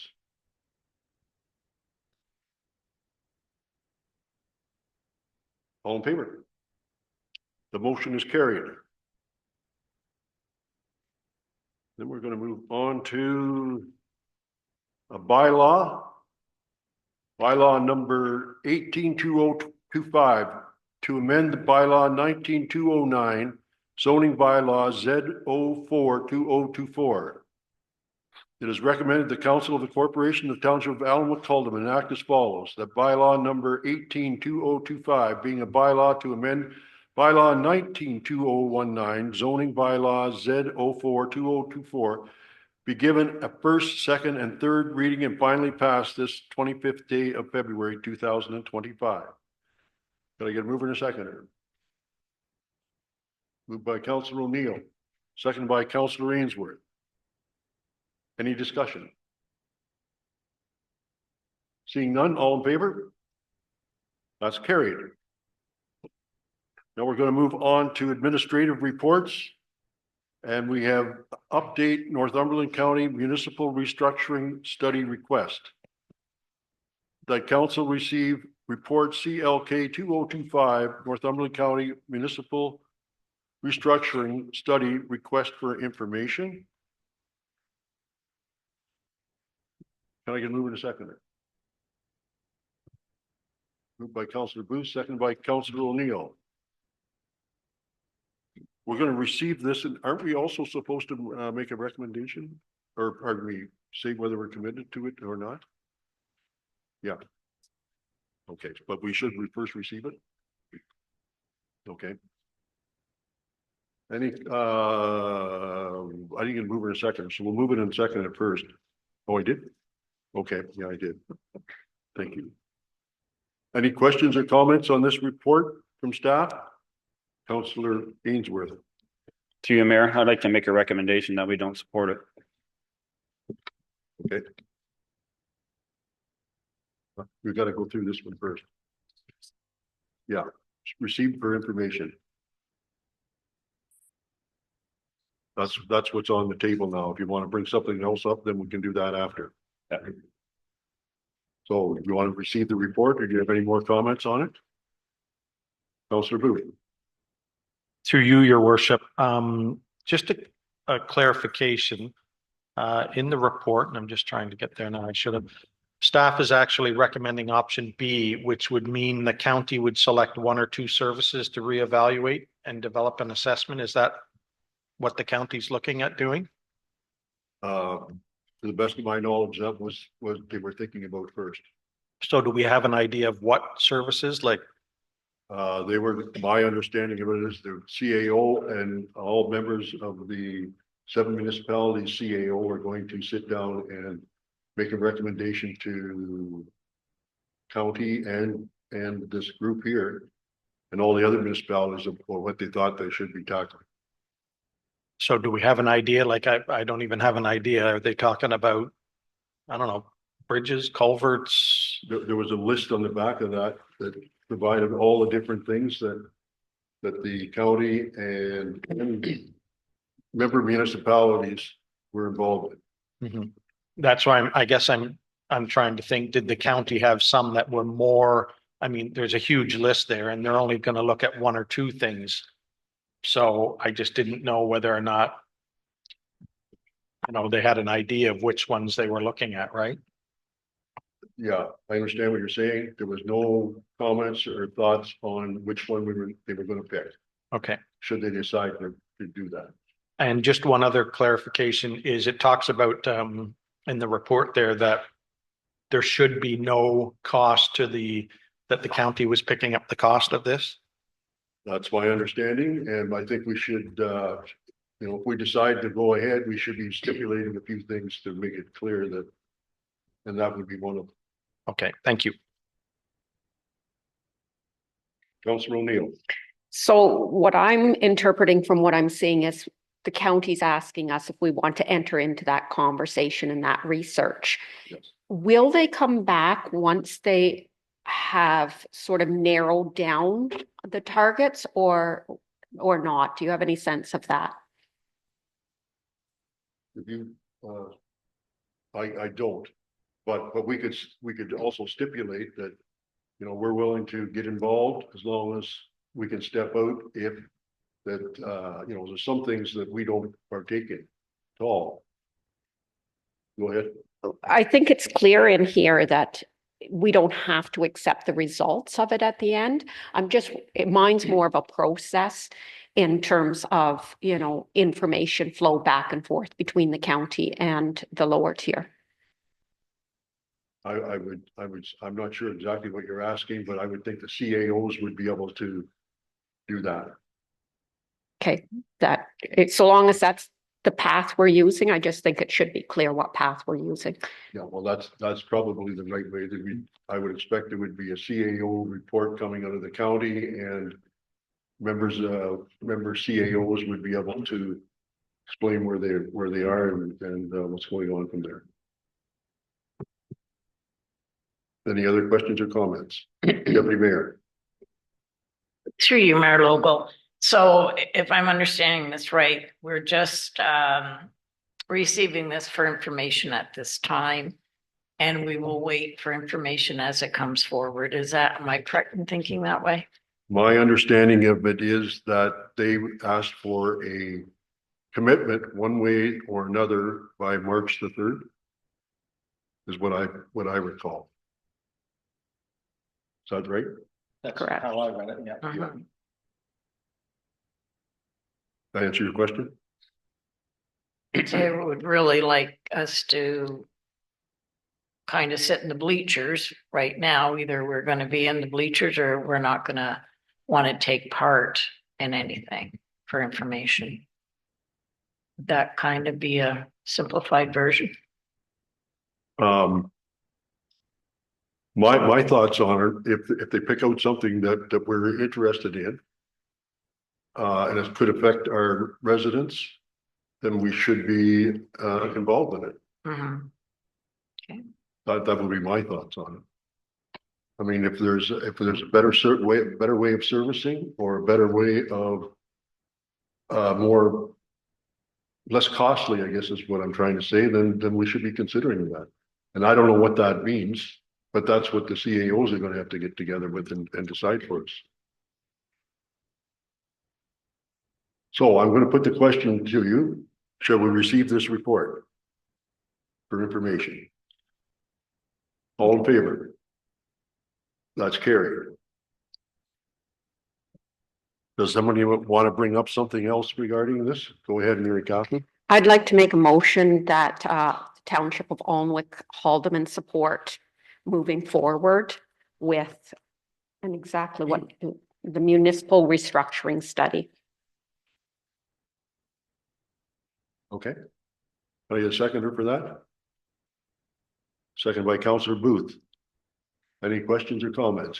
Go ahead, Councillor O'Neill. So we've just come through budget and we've got some real pressures on us when we look at staffing capacity and we look at our 10-year history where we are requiring more funds year over year at a faster rate than taxes can reasonably be increased. So where can we find assistance by working with others to meet the staffing capacity needs? And also the growing infrastructure deficit that's across the province, but also applies to us. And certainly to have come through and not be able to address the bridges and culverts report, the OSAM report that was in front of us. And when we look at our buildings as well, and I know in another hat that the county does do building condition assessments for places like Haldeman Court Apartments to make sure that there's ongoing maintenance, and those are kinds of things, well, maybe that will make sense that they're doing that, not just for housing-ish places, but for municipalities as well. So that would be an example, whether or not that one's one that rises to the top, but it certainly would make a difference for us in this municipality. So those are my reasons for supporting it. Thank you. And just as a thought, I think Councillor Booth brought it up there a few minutes ago. If they wanted to take on wastewater or sewage and that type stuff, that would be something that we probably wouldn't be interested in, because we don't offer that type of service now. Councillor Ainsworth. To you, Mayor. I don't agree with Councillors O'Neill's comments. I think that we should be looking after our own municipality. I think that we should be looking at ways to claw back the levy that we give the county every year and put it into our own pockets and for our own residents. And I think at this time that this study is coming at a poor time. Our staff is busy enough, our CAO is busy enough, and he don't need to be into more studies and meetings when he's got enough on his own plate here for the township. Thank you. Councillor Booth. Through your worship, just a comment, and you did answer my question, and I was happy. We're not paying for the study, and at any time, like you said, if it's something that we're not interested in, for example, wastewater or whatever, that's not going to affect us. But I like the comment that Councillor O'Neill said, is there could be some possible savings. They might come to us and say, we're going to look at, I don't know, pick one of the many dozens in there. And it might be that if we all went together on it, then it would be great. And if it's savings for the taxpayers, I don't have an issue with that. And we can walk away at any time. So I think you're better to be in the ball game and playing than you are to be sitting in the bleachers and just watching it happen. Go ahead, Councillor or Deputy Mayor Stover. To you, Mayor Local. Do you have a sense of what the other municipalities are? Are they all thinking this is a great idea, or are there some that are are kind of scratching their head a little bit more before they jump in? I don't have any real sense. I didn't hear anybody saying no, no, no, no, no, but I don't have really any sense. Go ahead, Deputy Mayor. Through you, Mayor Local, just to follow up. Would it also address, although this is something that the county is bringing forward, but would it also address the where municipalities could get together themselves with shared services? Or rather than like having it all at the county, but would they say, maybe it would be a good idea if you went with Crammy or if you went with Hamilton for this service, because they would be looking at cost savings at all municipality levels. So I'm just wondering, how far reach is this going to be? I don't have the answer, but I would suggest, like Councillor Booth mentioned, if you're in the ball game, you can start to play. And it may a very good example. Crammy and Alma-Caldewan may need something, and they, just as I think they've suggested, they've got a real big piece of equipment that they use, and they've been suggesting that we partake in that. And I don't know what it actually is, but I would think when the CEOs get together, they'll be discussing benefits for everybody. Thank you. Individually as well as the group. Thank you. Councillor O'Neill. Yes, just thinking a bit ahead and picking up on where you were there, Deputy Mayor Stover. We're throwing out during this discussion some ideas in terms of the direction that we might see as benefiting us. Do we need to formalize that and give a more specific direction or information to our CAO? So things like including in the study the possibility that we could look not just all 7 doing a shared service, but 2 or 3 municipalities. So I don't think I saw that come forward, but it's a good idea. And, you know, should we set that as direction? Like, what's the process here? I don't think there is a process yet, but, and I would think that we'll get the opportunity to approve that once they get going. But I think you do bring up a good point. There's no sense, and I think we could, personally, I wrote down that we should say something that we are going to partake in it, but we're not, with the understanding that it's no cost. And that if they select services that we're not involved in, then we wouldn't be necessarily involved in that. An exit clause. An exit clause, yes. Go ahead, Councillor Ainsworth. Through you, Mayor, I think we probably should maybe involve some input from the province. Because there's been talk, I don't know exactly where it sits right now, about the county level and municipal levels.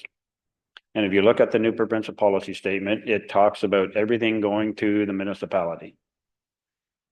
So I would say somewhere along the lines that we need to find out, you know, where that county level is going to sit when it comes to this, the municipalities here in Northumberland in the future.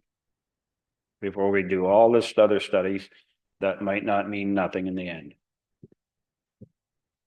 I'm not familiar with what you're talking about, but it sounds like you're saying they would perhaps suggest that Northumberland County wouldn't be here and all the municipalities would look after themselves. Is that what I understand you say? I'm suggesting that something like that has been talked about. Okay. County It's been talked about. Right, and of course, so there's been a freeze on their official plan. I'm not aware that that's been done through the province. So, you know, where do they stand in the future? Okay, thank you. Councillor O'Neill. When I listen to the comments from Councillor Ainsworth, I think that reinforces the need to get ahead of this and be ready and to know and understand how we can best deliver services. Thank you. Councillor Ainsworth. Through you, Mayor, do we really know how much taxes go to the county? Is it about 40% of our levy?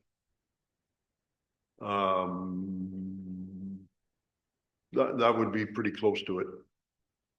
And then amongst all the other stuff that they charge us for, on top of that, it could even be more.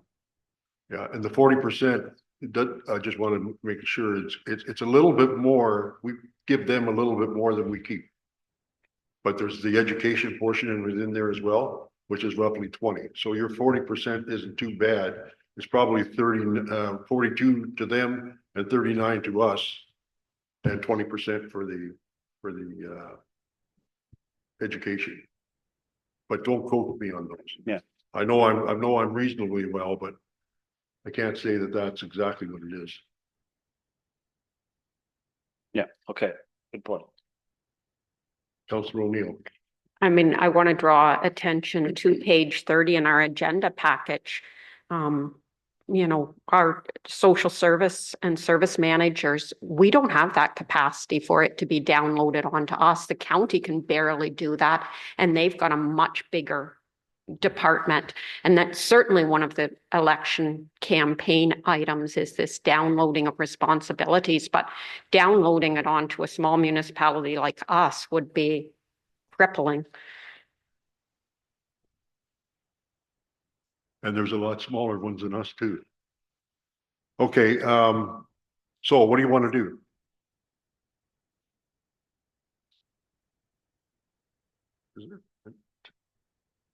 Okay. So through you, Mr. Mayor, the motion on the floor was that the Township of Alnwick-Haldeman supports the Northumberland County Municipal Restructuring Study request. For further clarity, just based on the county's actual request, they're looking for support and participating within, so I'm not sure if that's something. Sorry, could you repeat that? That the Township of Alnwick-Haldeman supports participating in the Northumberland County Municipal Restructuring Study request. Was that, and I have that moved by Yes. Councillor O'Neill and seconded by Councillor And Booth. we could add on there with the understanding that it will be led and funded by the county. I'm either way, whichever way. Is that part of the motion? It's not really, is it? Okay, so you want that in there or not? Go ahead. You sit on the county council, so perhaps just leaving it where it is, but you know and understand from us that we are anticipating, and then you can take that voice to the county table for the funding discussion. Okay. I can do that. Any other comments? All in favor? Motion is carried.